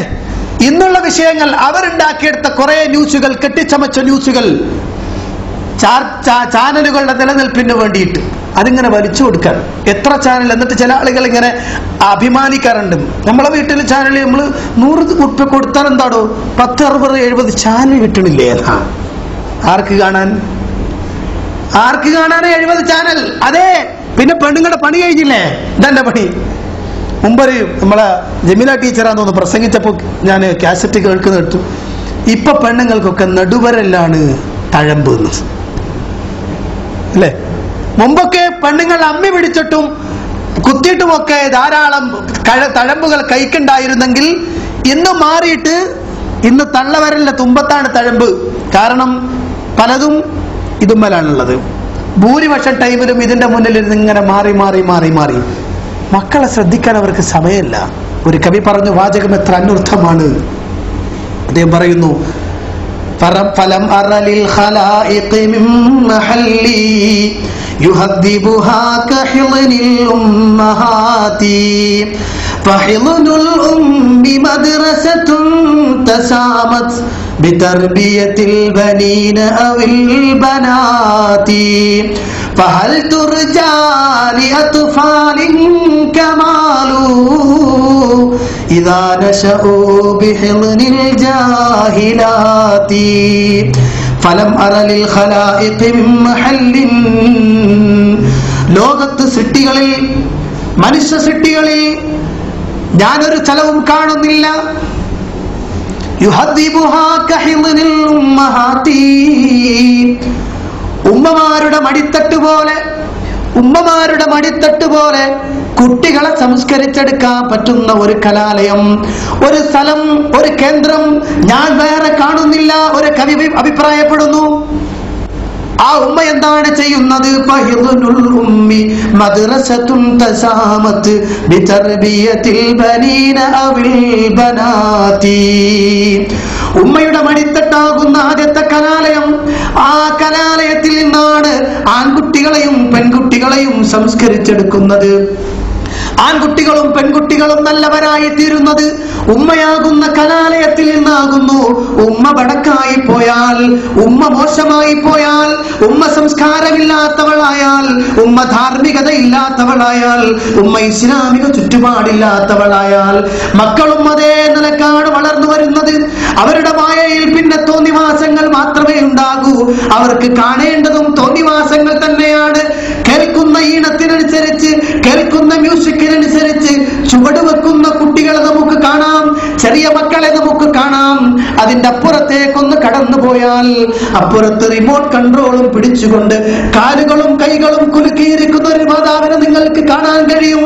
അതേ ആ മാതാവിന്റെ മകളാണ്, ആ മാതാവിന്റെ മകനാണ് ഈ ഇരിക്കുന്ന കുട്ടി.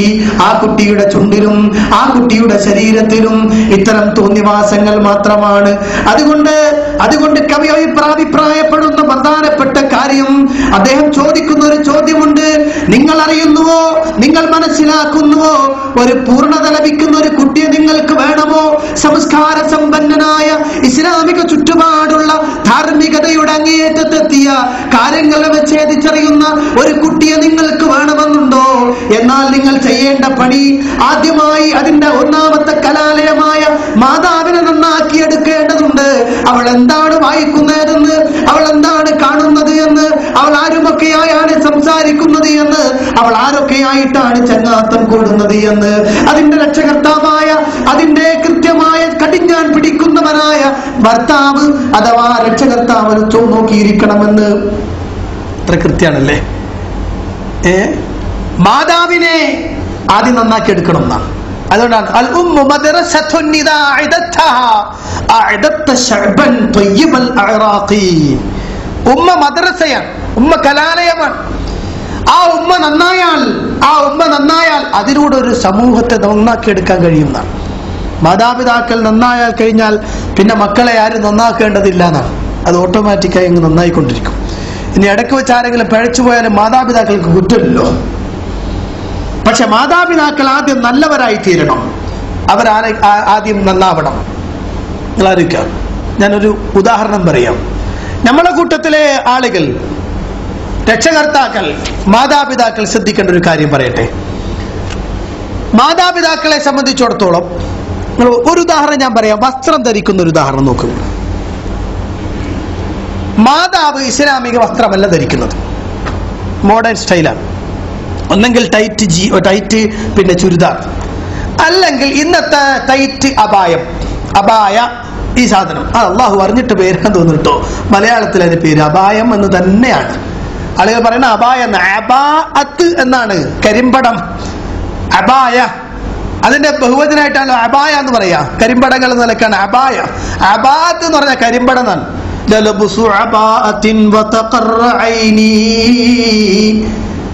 അഹബ്ബു ഇലയ്യ മിൻ ലുബ്സി ശുഫൂഫി എന്നൊരു അറബി കവി പറഞ്ഞതുപോലെ എനിക്ക് ഏറ്റവും ഇഷ്ടം കറുത്ത കരിമ്പടം ധരിക്കലാണ് എന്ന് പറഞ്ഞല്ലോ. ആ അബാഅത്ത് മലയാളത്തിൽ അബാഅത്ത് എന്ന് തിരിച്ചു പറയാൻ അത്ര വലിയ ഗുണമുള്ളവരൊന്നും അല്ലല്ലോ നമ്മള്. അതുകൊണ്ട് തന്നെ എന്ത് ചെയ്യും, അബായ എന്ന് പറഞ്ഞു. ശരിക്കും അബായം തന്നെയാണ്. എന്റെ ഭാര്യ ഇപ്പൊ പർദ്ദ ഇടുന്ന കേട്ടോ എന്ന് പറഞ്ഞു. എന്ത് കുന്തം ഈ അറബിക്കോട്ട്, ഈ കറുത്ത സാധനേ. അതുകൊണ്ട് എന്താ ഗുണം? അതുകൊണ്ടൊരു ഗുണമില്ല. ഈ കറുത്ത കരിമ്പടം ധരിക്കുന്ന സ്ത്രീകൾ തന്നെയും അവരുടെ ശരീരത്തിന്റെ മേനി പുറത്ത് കാണിക്കുന്നവരാണ്. ഒന്നെങ്കിൽ അത് ഇറുകി പിടിച്ചതായിരിക്കും. ഷൈപ്പ് മോഡൽ പർദ്ദ എന്ന ഇപ്പോഴത്തെ അതിന്റെ പേരുകൾ. എന്നിട്ടോ പിന്നെ അതിനകത്ത് ചെയ്യാവുന്ന മുഴുവൻ എംബ്രോയിഡറി വർക്കുകളും അല്ലെ. ഇപ്പം സുന്ദരമായ ഒരു സാരിയേക്കാൾ അല്ലെങ്കിൽ സുന്ദരമായ ഒരു ചുരിദാറിനേക്കാൾ ഒക്കെ സുന്ദരാണെന്ത്, ഈ കറുത്ത സാധനം. പ്രത്യേകിച്ച് കറുപ്പിനകത്ത് പ്രത്യേകം ഡിസൈൻ ചെയ്താൽ വെട്ടത്തിന് എടുത്തു കാണിക്കുകയും ചെയ്യും. ഇസ്ലാമിക വസ്ത്രം എന്ന് പറഞ്ഞാൽ ആളുകൾ ആകർഷിക്കാത്തതായിരിക്കണം എന്നാണ് നബി സല്ലല്ലാഹു അലൈഹി വസല്ലം പറഞ്ഞ്. നമ്മള് പ്രവാചകനെയും വെട്ടിച്ചു എന്നുള്ളതാണ്. അവിടെ പ്രവാചകനെയും വെട്ടിച്ചു. പ്രവാചകൻ പറഞ്ഞ കറുത്തതിട്ടു എന്നാൽ എല്ലാവരെയും ആകർഷിക്കണം നിലക്കുള്ള വസ്ത്രമാക്കി. ഈ വസ്ത്രധാരണം ഞാൻ പറഞ്ഞു വരട്ടെ. ഈ വസ്ത്രധാരണം ആണുങ്ങളോ ശരിക്കും നെരിയാണിക്ക് താഴെ ഇറങ്ങിക്കിടക്കുന്ന വസ്ത്രം. ഇനി ഇവരെങ്ങനെ മക്കളെ നന്നാക്കാം? ഈ മാതാവും പിതാവും എങ്ങനെ മക്കളെ നന്നാക്കും? അവർക്ക് മക്കൾക്ക് വസ്ത്രം മേടിച്ചു കൊടുക്കാൻ പറ്റുമോ? അവർക്ക് ഈ വസ്ത്രം മേടിച്ചു കൊടുത്താൽ കുട്ടികൾ ഇടോ? നെരിയാണിക്ക് താഴെ പോകുന്ന വസ്ത്രം മോനെ നരകത്തിലേക്ക് പോകുന്നതാണെന്ന് പറയാൻ ഈ ഉപ്പയ്ക്ക് കഴിയില്ല. എന്തുകൊണ്ട്? അയാൾ അതിനേക്കാൾ വലിയാണ്. ഇന്നത്തെ കുട്ടികളിടുന്ന ജീൻസൊക്കെ ചിലതൊക്കെ എണ്ണ ഇട്ട് കയറ്റാൻ പറ്റിയ സാധനം അല്ലേ? എണ്ണ ഇട്ടിട്ടാ വലിച്ചു കയറ്റണ ഈ സാധനം. എന്നിട്ടോ ചിലതൊക്കെ വന്നാൽ ചെവിക്കലിന് അടിക്കാൻ തോന്നും. ശരിക്ക് പിന്നെ കുതികാലിന്റെ അടിയിലേക്ക് ഇറങ്ങി ചവിട്ടി അത് ഈ ഇത്രയും ശക്തമായ ചൂടത്തില് 10-50 ഡിഗ്രിയൊക്കെ ഇവിടെ വരെ വരുന്നുണ്ട്. ഇപ്പൊ തന്നെ ബേജാറായിക്കണേ നമ്മള്. ഇത്രയും ചൂടുള്ള ഈ സ്ഥലത്ത് പ്രയാസപ്പെട്ടുണ്ടാക്കിയ പൈസ അയച്ചു കൊടുത്തിട്ട് വാങ്ങുന്ന ഈ ടീഷർട്ട് അല്ലെങ്കിൽ പിന്നെ ഈ സാധനം തന്റെ മക്കൾ ഇട്ടിട്ട് ചവിട്ടി മെതിച്ചു, പൊട്ടിച്ചു. രക്ഷകർത്താക്കൾ നോക്കുന്നില്ല. അത് ഫാഷൻ അല്ലേ എന്നാണ്. മാറുന്ന ഫാഷൻ അനുസരിച്ച് നമ്മൾ മാറണ്ടേ എന്നുള്ള നിലക്ക് കുട്ടികളെ നമ്മൾ വിട്ടുകൊടുത്തു. ഇവരെ പിന്നെ പിടിച്ചാൽ കിട്ടൂല കേട്ടോ. കുറച്ചങ്ങോട്ട് കഴിഞ്ഞിട്ട് നിങ്ങൾ അവിടെ പിടിക്കാൻ പോയി പണി നോക്കുമെന്ന് പറയും കുട്ടികൾ.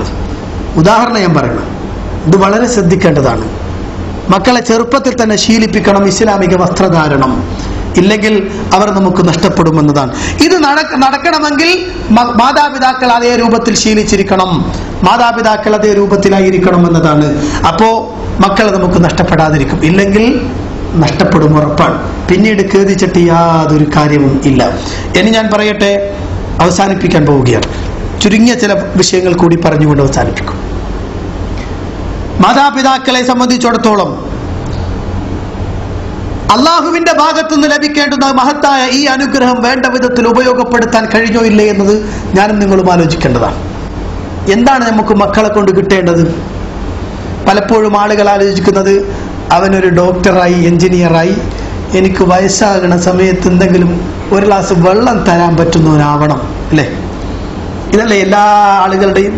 അതിനെത്രയാ മുടക്കണം? നമ്മൾ എത്രയാ കോടി മുടക്കല്? ലക്ഷക്കണക്കിന് ഡോക്ടറും എഞ്ചിനീയറും ഒക്കെ ആക്കാൻ വേണ്ടി പരിശ്രമിക്കും. ഞാൻ എൻ്റെ രക്ഷകർത്താക്കൾ, എൻ്റെ മുന്നിലിരിക്കുന്ന രക്ഷകർത്താക്കളോട് ഞാൻ ചോദിക്കണം, എൻ്റെ ശബ്ദം ശ്രവിക്കുന്ന സ്ത്രീകളോടും ചോദിക്കാൻ. വിവാഹം കഴിച്ച ആദ്യ നാളുകളിൽ ഒരു സന്താനത്തിന് വേണ്ടി കാത്തിരുന്ന ഘട്ടമുണ്ടല്ലോ, ഒരു കുട്ടി ഉണ്ടായിരുന്നെങ്കിൽ എന്ന് ആഗ്രഹിക്കുന്ന ഘട്ടം. ആ ഘട്ടത്തിൽ അതിൻ്റെ കൂട്ടത്തിൽ ഒരു ചിന്ത കൂടി നിങ്ങൾക്കുണ്ടായിരുന്നോ? പടച്ചവനെ എനിക്കുണ്ടാകുന്ന കുട്ടി ആദ്യത്തേതാണെങ്കിൽ അള്ളാഹുവെ ആൺകുട്ടിയെ ഖുർആൻ ഹാഫിളാക്കിക്കൊണ്ട് നല്ല ഒരു ആലിമാക്കാൻ എനിക്ക് സാധിക്കണമേ പടച്ചവനെ. അങ്ങനെ ഒരു കുട്ടിയെ തരണേ എന്ന് ആരെങ്കിലും പ്രാർത്ഥിച്ചു? ആരെങ്കിലും പ്രാർത്ഥിച്ചു? ആ കുട്ടിയെ ഇസ്ലാമിക വിജ്ഞാനം പഠിക്കുന്ന ഒരു ഹാഫിളുള്ള, ഖുർആൻ ഹിഫ്ളുള്ള ഒരു നല്ല ആലിമാക്കണമെന്ന് ആഗ്രഹിച്ച ഏതെങ്കിലും ഒരു രക്ഷകർത്താവുണ്ടോ? നേരത്തെ നമ്മൾ പ്ലാൻ ഇട്ടു, മകനാണെങ്കിൽ അവനെ ഇന്നതാക്കണം, ഡോക്ടറാക്കണം, എഞ്ചിനീയർ ആക്കണം ഒക്കെ അല്ലേ? നമ്മളെല്ലാവരുടെയും ചിന്ത അതാണ്. എല്ലാവരുടെയും മനസ്സിലെ ചിന്ത അതാണ്. അവരെ ഇങ്ങനെ ആക്കണം. എന്തിനാണ്? പിൽക്കാലത്ത് എനിക്ക് സുഖമില്ലാതിരിക്കുമ്പോൾ അല്ലെങ്കിൽ എനിക്ക് പണിയെടുക്കാൻ പറ്റാത്ത അവസ്ഥയിൽ അവരെനിക്ക് ഉപകരിക്കണമെന്നതാണ്. അതല്ല ഇസ്ലാമിന്റെ കാഴ്ചപ്പാട്. അത് ചിലപ്പോൾ കിട്ടാതിരിക്കാം, ചിലപ്പോൾ കിട്ടാതെ. ഞാൻ പറയട്ടെ, ഇപ്പോ നമ്മളൊക്കെ ജോലി എടുക്കുന്ന സമയത്ത് ചിലപ്പോൾ രക്ഷകർത്താക്കൾ ഉണ്ടായിരുന്നിരിക്കില്ല, ചിലപ്പോൾ അവർ മരിച്ചു പോയിരിക്കും. അതിന് മുമ്പ് മരിച്ചു പോയി, ജോലി കിട്ടുന്നതിന് മുമ്പ് മരിച്ചു പോയിട്ടുണ്ട്. ഞാൻ ആലോചിക്കലുണ്ട് എൻ്റെ ഉപ്പയെ കുറിച്ച് തന്നെയും. വളരെ കഷ്ടപ്പെട്ടു അദ്ദേഹം ഞങ്ങൾക്ക് വേണ്ടിയിട്ട്, ഈ നിലയിൽ എത്തിക്കുവാൻ വേണ്ടി വളരെ കഷ്ടപ്പെട്ടു. പക്ഷെ അതിന് ഗുണഫലം അനുഭവിക്കാൻ അദ്ദേഹത്തിന് കഴിഞ്ഞിട്ടില്ല. പക്ഷെ ഇപ്പോഴാണ് ഗുണഫലം അനുഭവിക്കുന്നത് എന്ന് ഞാൻ മനസ്സിലാക്കിയെടുത്തോളം പറയാം.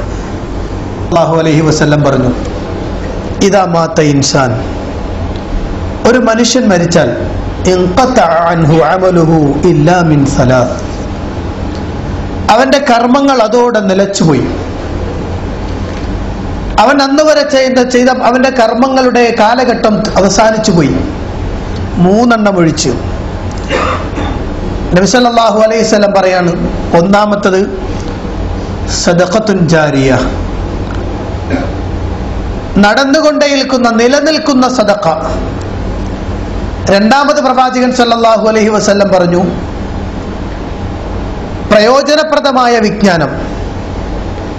അവൻ ജീവിതകാലത്തിൽ വിജ്ഞാനം മനസ്സിലാക്കുകയും അതുകൊണ്ട് അവനും നാട്ടുകാർക്ക് ഉപകാരമുണ്ടായ നിലക്കുള്ള വിജ്ഞാനം.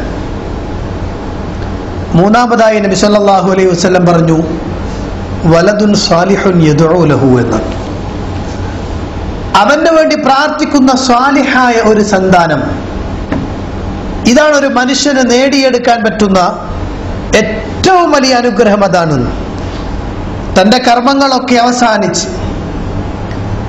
താൻ ഈ ഭൂമി ലോകത്തുനിന്ന് വിട പറഞ്ഞ് ഇനി ഒരു കർമ്മവും ചെയ്യാൻ കഴിയാത്ത ഖബർ ജീവിതത്തിൽ, പരലോക ജീവിതത്തിൽ തനിക്ക് വേണ്ടി ഉപകാരപ്രദമായി നന്മകൾ ചെയ്യുന്ന സന്താനങ്ങൾ ഉണ്ടാക്കിയെടുക്കാം. ഉപ്പ മരിച്ചു കഴിഞ്ഞാൽ, അല്ലെങ്കിൽ ഉമ്മ മരിച്ചു കഴിഞ്ഞാൽ നമസ്കാരത്തിലടക്കം ഉപ്പയ്ക്ക് പുറത്തു കൊടുക്കണേ എന്ന് പറയുന്ന ഒരു കുട്ടി, ഒരു നല്ല കുട്ടി, അതാണ് ഏറ്റവും വലിയ ഭാഗ്യം. ഇതൊരാൾക്ക് ലഭിച്ചാൽ ഇതിനേക്കാൾ വലിയൊരു ഭാഗ്യം അയാൾക്ക് ലഭിക്കാനില്ല എന്നാണ്. കാരണം ഇന്ന് ഭൂരിപക്ഷം മക്കളുടെയും അവസ്ഥ അതല്ല. ഉപ്പ മരിച്ച ആ ദിവസത്തിൽ ഒരല്പം ടെൻഷൻ ഉണ്ടെന്നല്ലാതെ വേറെ കഴിഞ്ഞു. അത് കഴിഞ്ഞാൽ കഴിഞ്ഞു. കാരണം ഇന്നത് പ്രകൃതിയുടെ ഭാഗമാണ്, മരിക്കലും ജനിക്കലും. അതൊക്കെ സ്വാഭാവികമായി ഇവിടെ നടന്നുകൊണ്ടിരിക്കേണ്ടതാണ്. ഉപ്പ മരിക്കും, നാളെ ഉമ്മ മരിക്കും, മറ്റവർ മരിക്കും, സ്വാഭാവികമാണ്. മരിച്ചു കഴിഞ്ഞാൽ കുഴിച്ചിടുക, അതൊരു മതപരമായ ചടങ്ങായിട്ട് അനുഷ്ഠിക്കുന്നവർ അങ്ങനെ ചെയ്യുക, അല്ലാത്തവർ അങ്ങനെ ചെയ്യുക, ഖലാസ്, അതോടെ കഴിഞ്ഞു എന്നതാണ്. അല്ല, അതിനുശേഷം ഉപ്പയ്ക്ക് വേണ്ടി നിന്നെ വളർത്തി വലുതാക്കിയ, നിനക്ക് വേണ്ടി എല്ലാം തന്ന ഉപ്പക്കും ഉമ്മയ്ക്കും വേണ്ടി നീ കൊടുക്കേണ്ട ഏറ്റവും പ്രധാനപ്പെട്ട സംഗതി ഇനി തുടങ്ങുന്നതേ ഉള്ളൂ. നിരന്തരമായി അവർക്ക് വേണ്ടി പ്രാർത്ഥിക്കുക. അതുപോലെ നിന്റെ സമ്പത്തിൽ നിന്നും അവർക്ക് വേണ്ടി സദഖ കൊടുക്കുക തുടങ്ങിയ പുണ്യകർമ്മങ്ങൾ അതാണ് നിന്നിൽ നിന്ന് അവർക്ക് ലഭിക്കേണ്ടത്. നബി സല്ലല്ലാഹു അലൈഹി വസല്ലം എടുത്തു വന്ന സ്വഹാബികളിൽ ധാരാളം ആളുകളുടെ വിവിധങ്ങളായ ചോദ്യങ്ങൾക്ക് പ്രവാചകൻ കൊടുത്ത മറുപടി ഹദീസുകൾ നമുക്ക് കാണാൻ കഴിയും. ഇതാണ് ഏറ്റവും വലുത്. ഇതിനാണ് നമ്മൾ മക്കളെ വളർത്തുന്നത്. ഇതിനാണ് ചെറുപ്പം മുതൽ എല്ലാ പ്രയാസങ്ങളും സഹിച്ച് തങ്ങളുടെ ഊടും ഉറക്കവും ഒക്കെ ഒഴിവാക്കിയിട്ട്, ഒരു പക്ഷേ നിർബന്ധ കർമ്മങ്ങൾ പോലും ഒഴിവാക്കിയിട്ട് നമ്മൾ പണിയെടുക്കുന്നത് മക്കൾക്ക് വേണ്ടിയിട്ടാണ്. ഇന്നിവിടെ ഇശാക്ക് ആദ്യം ഓതിയ ആയത്തും അത് തന്നെയാണ്. യാ അയ്യുഹല്ലദീന ആമനൂ ലാ തുൽഹിക്കും അംവാലുക്കും വലാ ഔലാദുക്കും അൻ ദിക്രില്ലാഹ് വമൻ യഫ്അൽ ദാലിക ഫഉലൈക ഹുമുൽ ഖാസിറൂൻ. ഓ സത്യവിശ്വാസികളെ, ലാ തുൽഹിക്കും അംവാലുക്കും വലാ ഔലാദുക്കും അൻ ദിക്രില്ലാഹ്, അല്ലാഹുവിനെ കുറിച്ചുള്ള ഓർമ്മയിൽ നിന്ന്, സ്മരണയിൽ നിന്ന്, അവനെ അനുസരിച്ച് ജീവിക്കുന്നതിൽ നിന്ന് സത്യവിശ്വാസികളെ സന്താനങ്ങളും സമ്പത്തും നിങ്ങളെ വ്യാപൃതരാക്കാതിരിക്കട്ടെ, നിങ്ങൾ അശ്രദ്ധയിലാക്കാതിരിക്കട്ടെ. അങ്ങനെ ആരെങ്കിലും വന്നുപോയാൽ ഫൗലൈക ഹുമുൽ ഖാസിറൂൻ, അവർ തന്നെയാണ് നഷ്ടക്കാർ, അത് തന്നെയാണ് നഷ്ടം. ഖുർആൻ പഠിപ്പിക്കുകയാണ്. അപ്പോ ഒരു പക്ഷേ നമ്മൾ ജമാഅത്തുകൾ പോലും നഷ്ടപ്പെടുത്തുന്നുണ്ട് ഇതിനു വേണ്ടിയിട്ട്, അല്ലേ? മക്കളെ പോറ്റാൻ വേണ്ടി കുടുംബത്തിനെ പോറ്റാൻ വേണ്ടി ജമാഅത്ത് നമസ്കാരങ്ങളും മറ്റ് നിർബന്ധ കർമ്മങ്ങൾ പോലും ഒഴിവാക്കിക്കൊണ്ട് പണിയെടുക്കുന്നു. പടച്ചവന്റെ അടുത്ത് നിന്ന് ശിക്ഷ കിട്ടുന്ന പണിയാണ്. ഞാൻ പറഞ്ഞു വരുന്നത്, വിഷയം അങ്ങനൊക്കെ പ്രയാസപ്പെടുന്നു എന്തിനാണ്? നാളെ പടച്ചവന്റെ അടുത്ത് ഇവർ നമുക്ക് അനുകൂലമായി നമുക്ക് വേണ്ടിയിട്ട് നമ്മെ സഹായിക്കുന്നവരായി തീരണമെന്നതാണ്. ഭൗതിക ലാഭങ്ങളൊക്കെ മാറ്റിവെക്കുക ആത്മീയമായി. അതിനെന്ത് വേണം? ഔട്ട്പുട്ട് വേണമെങ്കിൽ ഇൻപുട്ട് കൊടുക്കണം, ഉറപ്പാ. അവിടുന്ന് ഒരു ഔട്ട്പുട്ട് ഇങ്ങോട്ട് കിട്ടണമെങ്കിൽ ഇൻപുട്ട് വേണമല്ലോ, നിർബന്ധം. അതെന്താണ്? അത് ഞാൻ ആദ്യമായി പറഞ്ഞ വിഷയം തന്നെയാണ്. മക്കൾക്ക് കൊടുക്കേണ്ടതൊക്കെ കൊടുക്കുക. പരിശുദ്ധ ഖുർആൻ സൂറത്തുൽ ലുഖ്മാൻ ഏവർക്കും അറിയാവുന്നൊരു വിഷയമാണ്. ഞാൻ എൻ്റെ ശബ്ദം ശ്രവിക്കുന്ന സഹോദരങ്ങളോട് പറയുന്നു, നിർബന്ധമായും സൂറത്തുൽ ലുഖ്മാൻ ആദ്യം മുതൽ അവസാനം വരെ ഒന്ന് വായിച്ചു നോക്കണം. അതിൽ പ്രത്യേകിച്ച് ഒരു രക്ഷകർത്താവ് തൻ്റെ മകന് കൊടുത്ത ഉപദേശം ഒന്ന് അടിവരയിട്ട് പഠിക്കേണ്ടതുണ്ട്. അതിൽ പറഞ്ഞ ഭാഗങ്ങൾ, അദ്ദേഹം പറഞ്ഞ വാചകം അതുകൂടി പറഞ്ഞ് ഞാൻ അവസാനിപ്പിക്കുകയാണ്. അല്ലാഹു സുബ്ഹാനഹു വ തആല അതെടുത്ത് ഉദ്ധരിച്ചത് ഓരോ രക്ഷകർത്താവും അത് പാലിക്കുവാൻ വേണ്ടിയിട്ടാണ്. ഖുർആനിൽ അല്ലാഹു പറയുന്നു, വൈദ ഖാല ലുഖ്മാനു ലിബ്നിഹി വഹുവ യഅ്ളുഹു യാ ബുനയ്യ ലാ തുശ്രിക് ബില്ലാഹ് ഇന്നശ്ശിർക ലദുൽമുൻ അദീം. യാ ബുനയ്യ, ഓ എന്റെ കുഞ്ഞുമോനെ, എന്റെ പൊന്നുമോനെ. ലുഖ്മാനുൽ ഹക്കീം തന്റെ മകനെ വിളിച്ച് ഉപദേശിക്കാൻ, എന്റെ പൊന്നുമോനെ, ലാ തുശ്രിക് ബില്ലാഹ്, നീ അല്ലാഹുവിൽ പങ്കു ചേർക്കരുത്. ഇന്നശ്ശിർക ലദുൽമുൻ അദീം, ശിർക്ക് വമ്പിച്ച പാതകമാണ് മകനെ. ശിർക്ക് വല്ലാത്ത പാപമാണ്. പടച്ച തമ്പുരാൻ പുറത്തു കൊടുക്കാത്ത പാപമാണ്. മരണപ്പെട്ടു പോയാൽ സ്വർഗം നിഷിദ്ധമാക്കുന്ന പാപമാണ് മോനെ. ആലോചിച്ച് നോക്കാം, നമ്മൾ ആരും ഇതുവരെ പറഞ്ഞിട്ടില്ല, ആരും കുട്ടികളെ വിളിച്ചിട്ടല്ലേ, മോനെ ശിർക്ക് ചെയ്യില്ലട്ടോ. എനിക്ക് ഭയങ്കര വലിയ സന്തോഷം എന്താണെന്നറിയോ? നമ്മുടെ നാട്ടിലെ മദ്രസ എന്ന് പറയുന്ന കുട്ടികളുണ്ട്. നാട്ടില് സലഫി മദ്രസയിൽ, ഇസ്ലാഹി മദ്രസകളിൽ പഠിച്ചു വരുന്ന കുട്ടികളെ നമ്മളെ മദ്രസയിലേക്ക് കയറ്റുന്നതിന് മുമ്പ് ഇന്റർവ്യൂ കൊടുക്കണം. എല്ലാ കുട്ടികളെയും ഇന്റർവ്യൂ ചെയ്യണം. അതിൽ ചില കുട്ടികളുടെയൊക്കെ സംസാരം ഉണ്ടല്ലോ, വല്ലാത്ത സന്തോഷിപ്പിക്കണം. കഴിഞ്ഞ ദിവസം ഒരു കുട്ടി ഇന്റർവ്യൂ ചെയ്യുമ്പോൾ ശരിക്കും ഞാൻ അവിടെ നിന്ന് കരഞ്ഞുപോയി എന്നുള്ള. ഒരു വലിയ പണ്ഡിതൻ പറയുന്നതിനേക്കാൾ ഉഷാറായി തൗഹീദിനെയും ശിർക്കിനെയും ആ കുട്ടി ഒന്ന് വേർതിരിച്ചു നിൽക്കും. വല്ലാത്ത സന്തോഷമാണ് എനിക്ക്. കാരണം അങ്ങനെ കുട്ടികളെ വാർത്തെടുക്കണ്ടല്ലോ. ഒരുപക്ഷെ മാതാപിതാക്കൾ കുട്ടികൾക്ക് പറഞ്ഞു കൊടുത്തിട്ടുണ്ടാവില്ല. മാതാപിതാക്കൾ കുട്ടികൾക്ക് പറഞ്ഞു കൊടുത്തു, മോനെ ശിർക്ക് ചെയ്യില്ലട്ടോ, അള്ളാഹുവിൽ പങ്കു ചേർക്കരുത്, ഇന്നതാണ് ഇന്നതാണ് ഇന്നതാണ് ഇന്നതാണ് എന്ന് മക്കളെ പഠിപ്പിച്ചു കൊടുക്കാൻ. ചെറിയ കുട്ടികളെ തന്നെയും, ചെറിയ കുട്ടികൾക്ക് എന്ത് മനസ്സിലാവാന്ന് ചിലപ്പോൾ ആളുകൾ ചോദിക്കും. കുഞ്ഞു മക്കളോട് ഇത് പറയണ്ട, കുറച്ച് വലുതായിട്ട് പറഞ്ഞാൽ പോരെന്ന്. പൊട്ടന്മാരാണ് അവർ അള്ളാഹുവിന്റെ റസൂലിനെ അറിയാത്തതുകൊണ്ടാണ്. മഹാനായ അബ്ദുല്ലാഹി ഇബ്നു അബ്ബാസ് റളിയല്ലാഹു അൻഹു അവിടുന്ന് നമുക്ക് പറഞ്ഞു തരികയാണ്, ഞാൻ നബി സല്ലല്ലാഹു അലൈഹി വസല്ലമയുടെ പിന്നിൽ യാത്ര ചെയ്യുകയാണ്. ഞാൻ നബി സല്ലല്ലാഹു അലൈഹി വസല്ലമയുടെ പിന്നിൽ യാത്ര ചെയ്യുകയാണ് പ്രവാചകന്റെ വാഹനത്തിൽ. അവിടുന്ന് എന്നോട് ചോദിച്ചു, യാ ഗുലാം ഇന്നി ഉഅല്ലിമുക കലിമാത്ത്, ഓ എന്റെ കുഞ്ഞുമോനെ, ഓ എന്റെ കുട്ടി, നിനക്ക് ഞാൻ ചില വചനങ്ങൾ പഠിപ്പിച്ചു തരട്ടെയോ? ചെറിയ കുട്ടിയാണ് കേട്ടോ, സംശയമൊന്നും വേണ്ട, ചെറിയ കുട്ടീനോട് തന്നെ. യാ ഗുലാം ഇന്നി ഉഅല്ലിമുക കലിമാത്ത് വഫി റിവായത്തിൽ ഉഖറ ഇന്നി മുഅല്ലിമുക കലിമാത്ത്, നിനക്ക് ചില വചനങ്ങൾ പഠിപ്പിച്ചു തരാം. എന്താ പറഞ്ഞു കൊടുത്തത്? ഇഹ്ഫദില്ലാഹ യഹ്ഫദുക ഇഹ്ഫദില്ലാഹ തജിദുഹു തുജാഹക. മോനെ, അല്ലാഹുവിനെ സൂക്ഷിച്ച് ജീവിക്കണേ പൊന്നുമോനെ, അല്ലാഹുവിനെ സൂക്ഷിക്കണേ. എന്നാൽ പടച്ച തമ്പുരാൻ നിന്നെ കാത്തു സംരക്ഷിക്കും. അല്ലാഹുവിനെ സൂക്ഷിച്ച് ജീവിച്ചാൽ അല്ലാഹുവിനെ നിനക്ക് മുന്നിൽ കണ്ടെത്താൻ കഴിയും മോനെ. എന്നിട്ട് പറഞ്ഞു, ഇദാ സഅൽത ഫസ്അലില്ലാഹ് വഇദാ ഇസ്തഅൻത ഫസ്തഇൻ ബില്ലാഹ്. മോനെ, നിനക്ക് എന്തെങ്കിലും ആവശ്യമുണ്ടെങ്കിൽ, നിനക്ക് എന്തെങ്കിലും ആവശ്യം ചോദിക്കണമെങ്കിൽ നാഥനായ റബ്ബിനോട് ചോദിച്ചോളൂ. നിനക്ക് എന്തെങ്കിലും സഹായം വേണമെങ്കിലും അവനോട് തന്നെ സഹായം തേടിക്കോളൂ. അഷ്റഫുൽ വറ മുഹമ്മദുർ റസൂലുള്ളാഹി സ്വല്ലല്ലാഹു അലൈഹി വസല്ലം ചെറിയ കുട്ടിയോടാണ് റളിയല്ലാഹു അൻഹുവിനോടും ഹുസൈൻ റളിയല്ലാഹു അൻഹുവിനോടും ഇങ്ങനൊക്കെ ചെറിയ മക്കളോടൊക്കെ നബി സല്ലല്ലാഹു അലൈഹി വസല്ലം ഇത് പറഞ്ഞു കൊടുത്തു. നമുക്ക് ചെറിയ മക്കളോട് പറയാനും വലിയ ആളുകളോട് പറയില്ല, പിന്നെ ചെറിയ മക്കളോട് എല്ലാവരോടും പറയേണ്ടതാണ് ഈ വിഷയം. നബി സല്ലല്ലാഹു അലൈഹി വസല്ലം ചെറിയ മക്കളോട് ലുക്മാനുൽ ഹക്കീം തന്റെ മകനെ വിളിച്ചിട്ടാ പറഞ്ഞു, മോനെ അവിടുന്നാണല്ലോ തുടങ്ങേണ്ടത്, വീട്ടിൽ നിന്നാണല്ലോ തുടങ്ങേണ്ടത്, വീട്ടിൽ നിന്നാണ് തുടങ്ങേണ്ടത്. നാട് നന്നാക്കുന്നതിന് മുമ്പ് ആദ്യം വീട് നന്നാക്കണമെന്ന്, വീട്ടിൽ നിന്ന് തുടങ്ങേണ്ടതെന്നാണ്.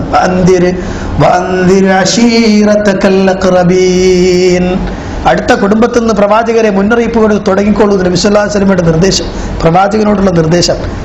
അവിടുന്ന് കുടുംബത്തിന് തുടങ്ങുക, കുടുംബത്തിന് പറഞ്ഞു കൊടുക്കുക, പഠിപ്പിച്ചു കൊടുക്കുക മക്കൾക്ക്. ഞാൻ ഒരു ചെറിയൊരു വിഷയം ചോദിക്കട്ടെ എന്നോട് സഹോദരങ്ങളോട്. നാട്ടിലെത്തിക്കഴിഞ്ഞാൽ എല്ലാ ദിവസവും സുബഹി നമസ്കാരത്തിന് ശേഷം വീട്ടിൽ ഖുർആൻ ക്ലാസ് നടത്തുന്ന എത്ര ആളുകളുണ്ട് നമ്മളെ കൂട്ടത്തിൽ? അത് വല്ലാത്തൊരു മതമൗലികവാദമായി പോയില്ലെന്ന് തോന്നുന്നുണ്ട്. അത്രയൊന്നും വേണ്ട, അങ്ങനത്തെ ഉലുവൊന്നും വേണ്ട എന്നാണ് പറഞ്ഞിട്ട്. അല്ല, അത് വല്ലാത്ത കാര്യമാണ്. സുബഹി നമസ്കാരത്തിന് ശേഷം എല്ലാ ദിവസവും വീട്ടിൽ എന്ത് ചെയ്യുക, ഒരു ഖുർആൻ ക്ലാസ്, ഒന്നും വേണ്ട. അതിനല്ലേ സഹോദരങ്ങളെ കേരളത്തിൽ ഇത്രയും വലിയ സംഭാവന നൽകിയിട്ട് ലോകത്തോട് വിട പറഞ്ഞു പോയ നമ്മുടെ മുൻഗാമികളായ പണ്ഡിതന്മാർ, അല്ലാഹു അവർക്ക് മഗ്ഫിറത്തും മർഹമത്തും പ്രദാനം ചെയ്ത് അനുഗ്രഹിക്കുമാറാവട്ടെ. ഇത്രയും ബൃഹത്തായ ഒരു തഫ്സീർ ലോകത്ത് എവിടെ ഉണ്ട് സഹോദരങ്ങളെ?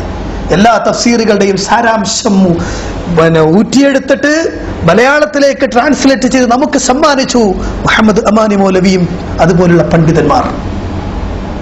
അത് നമ്മുടെ കയ്യിലിരിക്കാൻ മുജാഹിദുകൾക്ക് അത് വേണ്ടാന്ന് തോന്നുന്നവരുണ്ട്. നിങ്ങൾക്കറിയുമല്ലോ, എറണാകുളം ജില്ലയിലെ കാന്തപുരം ഗ്രൂപ്പിന്റെ ഏറ്റവും പ്രധാനപ്പെട്ട ഒരു തങ്ങള് ഖുത്ബകൾക്ക് വേണ്ടി റഫർ ചെയ്യുന്ന ബുക്ക് അതാണ്.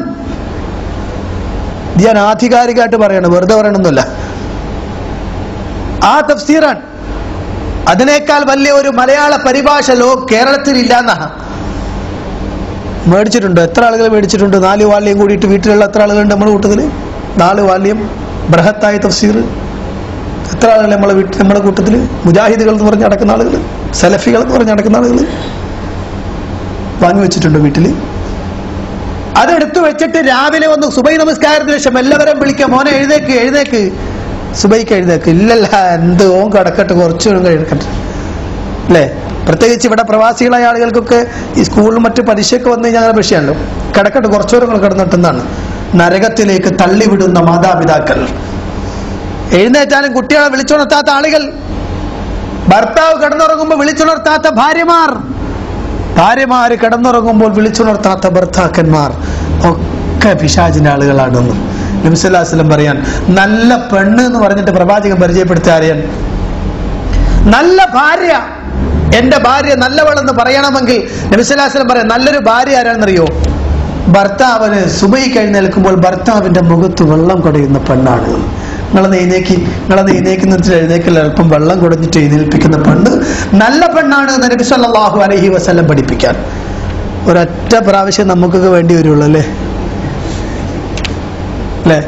ഒരൊറ്റ പ്രാവശ്യം അങ്ങനെ കൊടയാണ് ഏതെങ്കിലും ഒരു പെണ്ണ് തീരുമാനിച്ച് കൊടഞ്ഞാൽ ഒരൊറ്റ പ്രാവശ്യം, പിന്നെ ഓൾ അള്ളാന്റെ ദുനിയാവിൽ ജീവിച്ചിരിക്കുന്ന കാലത്തോളം ഉണ്ടാവില്ല. കാരണം അത്ര വിനയമുള്ള ആളുകളാണ് നമ്മള് അല്ലേ?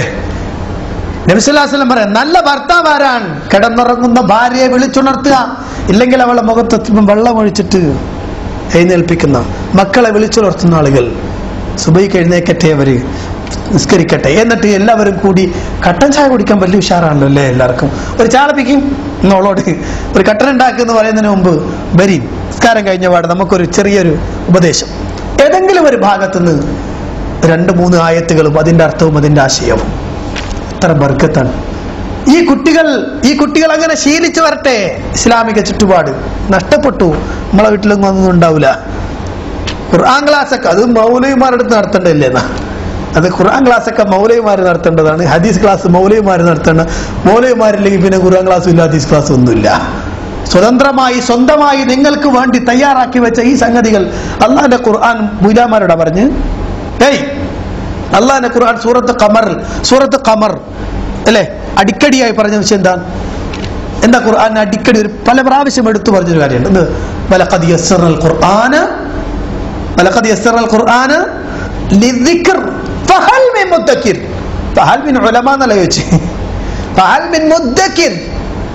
വലഖദ് യസ്സർനൽ ഖുർആൻ ലിദ്ദിക്ർ, മനസ്സിലാക്കാൻ, ചിന്തിക്കാൻ, ആലോചിക്കാൻ ഈ ഖുർആൻ എളുപ്പമാക്കിയിരിക്കുന്നു. ഫഹൽ മിൻ മുദ്ദക്കിർ, എത്ര ആളുകളുണ്ട് ഇത് ഉറ്റ ആലോചിക്കുന്നവരെന്ന ഖുർആന്റെ ചോദ്യം. എത്ര ആളുകളുണ്ടോ ഇത് ആലോചിക്കാൻ. അപ്പൊ മാറ്റുക, വീട്ടിലൊരു ഖുർആൻ ക്ലാസ് ഉണ്ടാക്കുക. ഞാൻ പറഞ്ഞു വരുന്നത് അങ്ങനെ മക്കളെ ഉപദേശിക്കാം. മോനെ ലാ തുശ്രിക് ബില്ലാഹ് ഇന്നശ്ശിർക ലദുൽമുൻ അദീം. മോനെ നീ അല്ലാഹുവിൽ പങ്കു ചേർക്കരുത്, അത് മഹാപാതകമാണ്. കാരണം എന്താണെന്നറിയുമോ മോനെ? ആകാശലോകങ്ങൾ സൃഷ്ടിച്ചവനവനാണ്. ആകാശത്തിൽ തീജുപ്പിക്കൊണ്ട് ഉദിച്ചുയരുന്ന സൂര്യൻ, ആ സൂര്യനെ സൃഷ്ടിച്ചവനവനാണ്.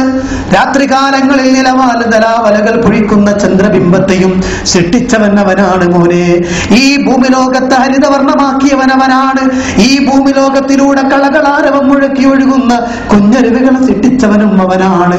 അമ്പിളി അമ്മാവനോട് തൊട്ടടുത്ത് മുത്തം കൊടുത്തടക്കം പറയുന്ന മാമലകളെ സൃഷ്ടിച്ചവൻ അവനാണ് മോനെ. അലറി വിളിക്കുന്ന തിരമാലകളുള്ള സമുദ്രത്തെ സൃഷ്ടിച്ചവൻ അവനാണ് മോനെ. അതിലൂടെ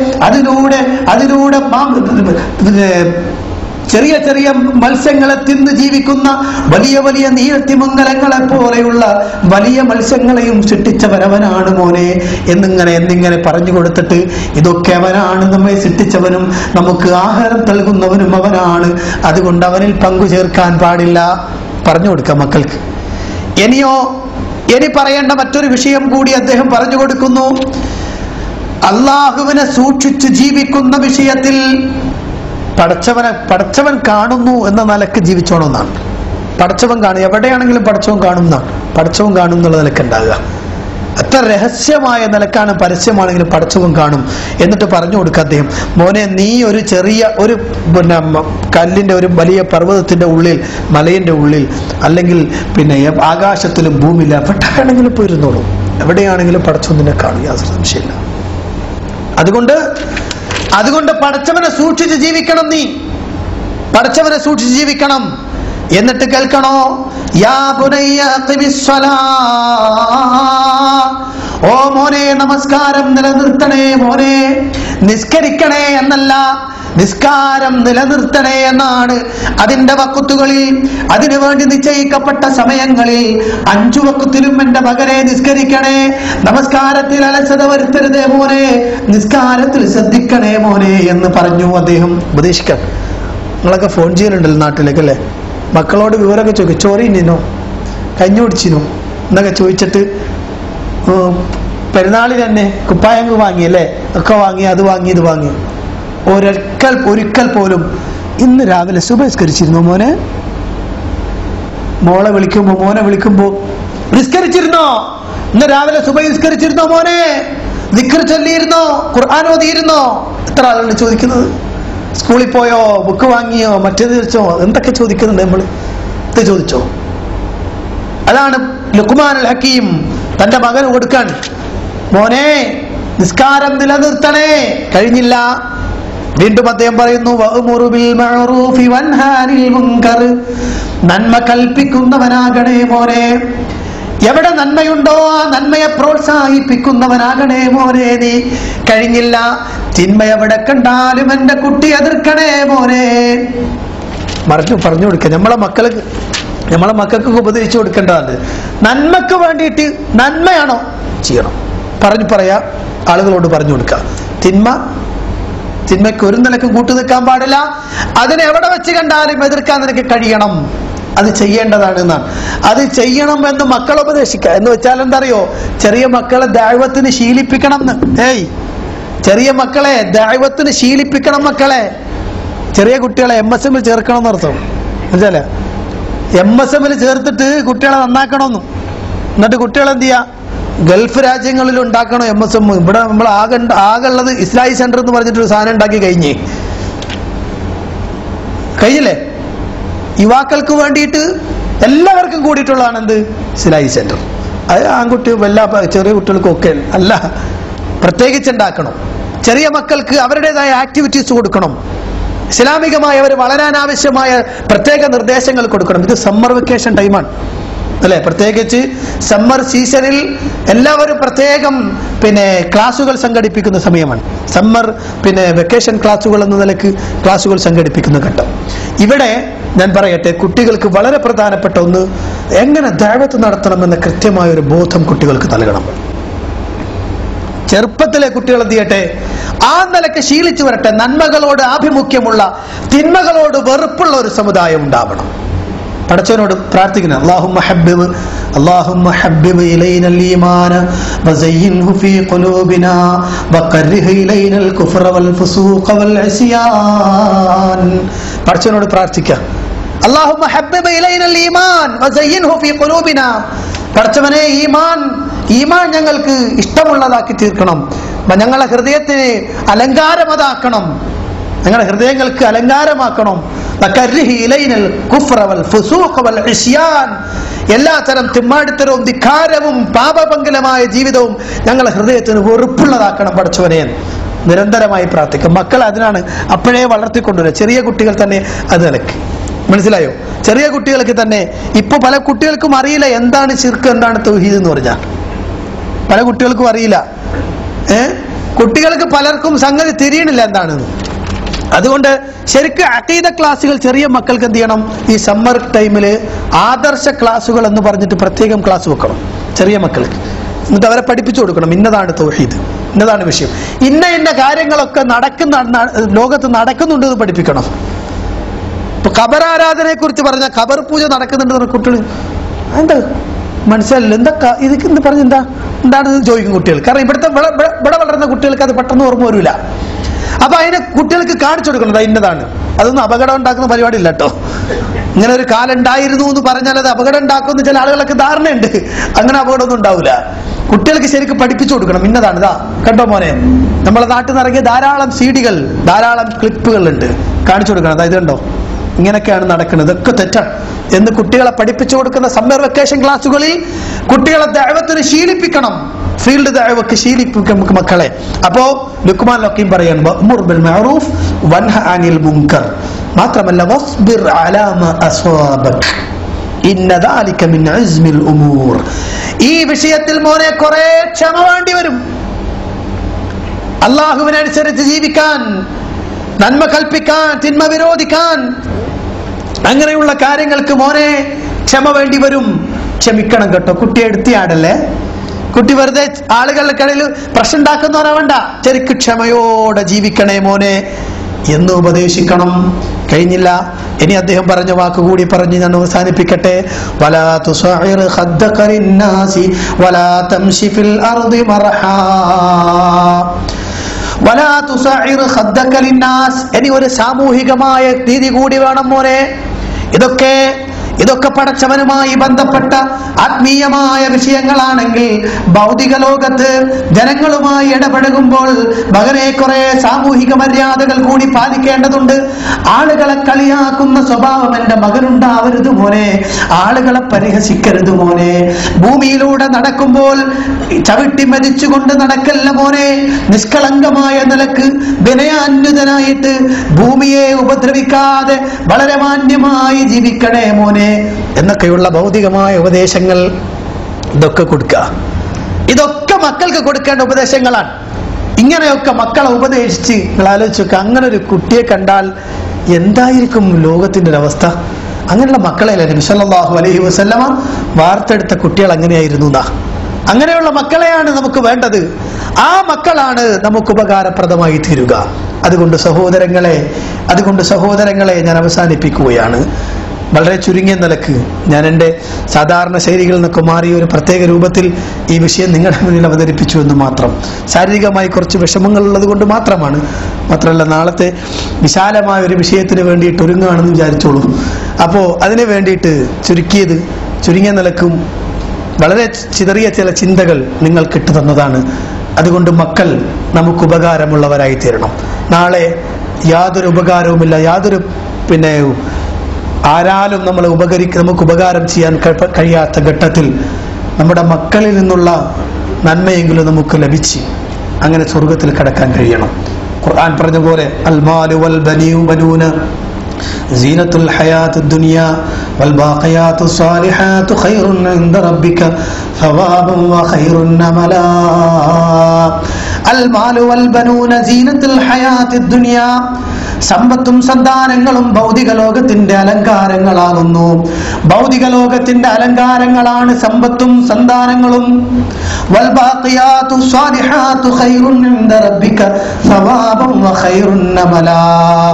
അതേ സമയത്ത് ശേഷിക്കുന്ന സുഹൃതങ്ങളാവട്ടെ, സൽക്കർമ്മങ്ങളായി ശേഷിക്കുന്ന വസ്തുക്കളാവട്ടെ, അതാണ് ഏറ്റവും ഉത്തമം പ്രതിഫലത്താൽ. അതോടൊപ്പം തന്നെ പ്രതീക്ഷിക്കാനും ഏറ്റവും നല്ലത് അതാണ് എന്ന് ഖുർആൻ പഠിപ്പിക്കുന്നു. അതുകൊണ്ട് ബാഖിയാത്തു സ്വാലിഹാത്തിന് വേണ്ടി പണിയെടുക്കുക.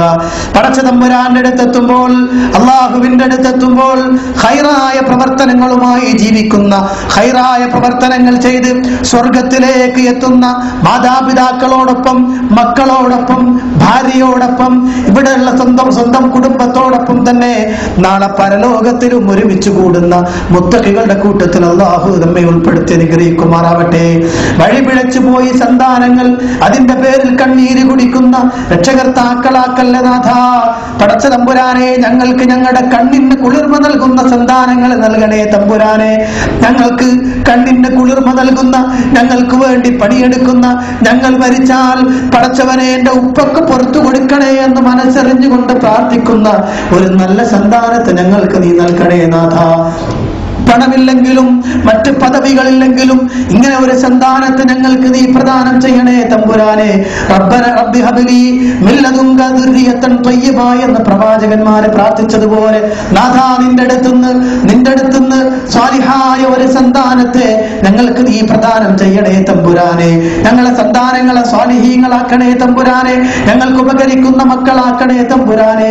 റബ്ബന അലൈക തവക്കൽനാ വഇലൈക അനബ്നാ വഇലൈക്കൽ മസീർ. ربنا تقبل منا إنك أنت السميع العليم وتب علينا إنك أنت التواب الرحيم. آمين برحمتك يا أرحم الراحمين والحمد لله رب العالمين. السلام عليكم.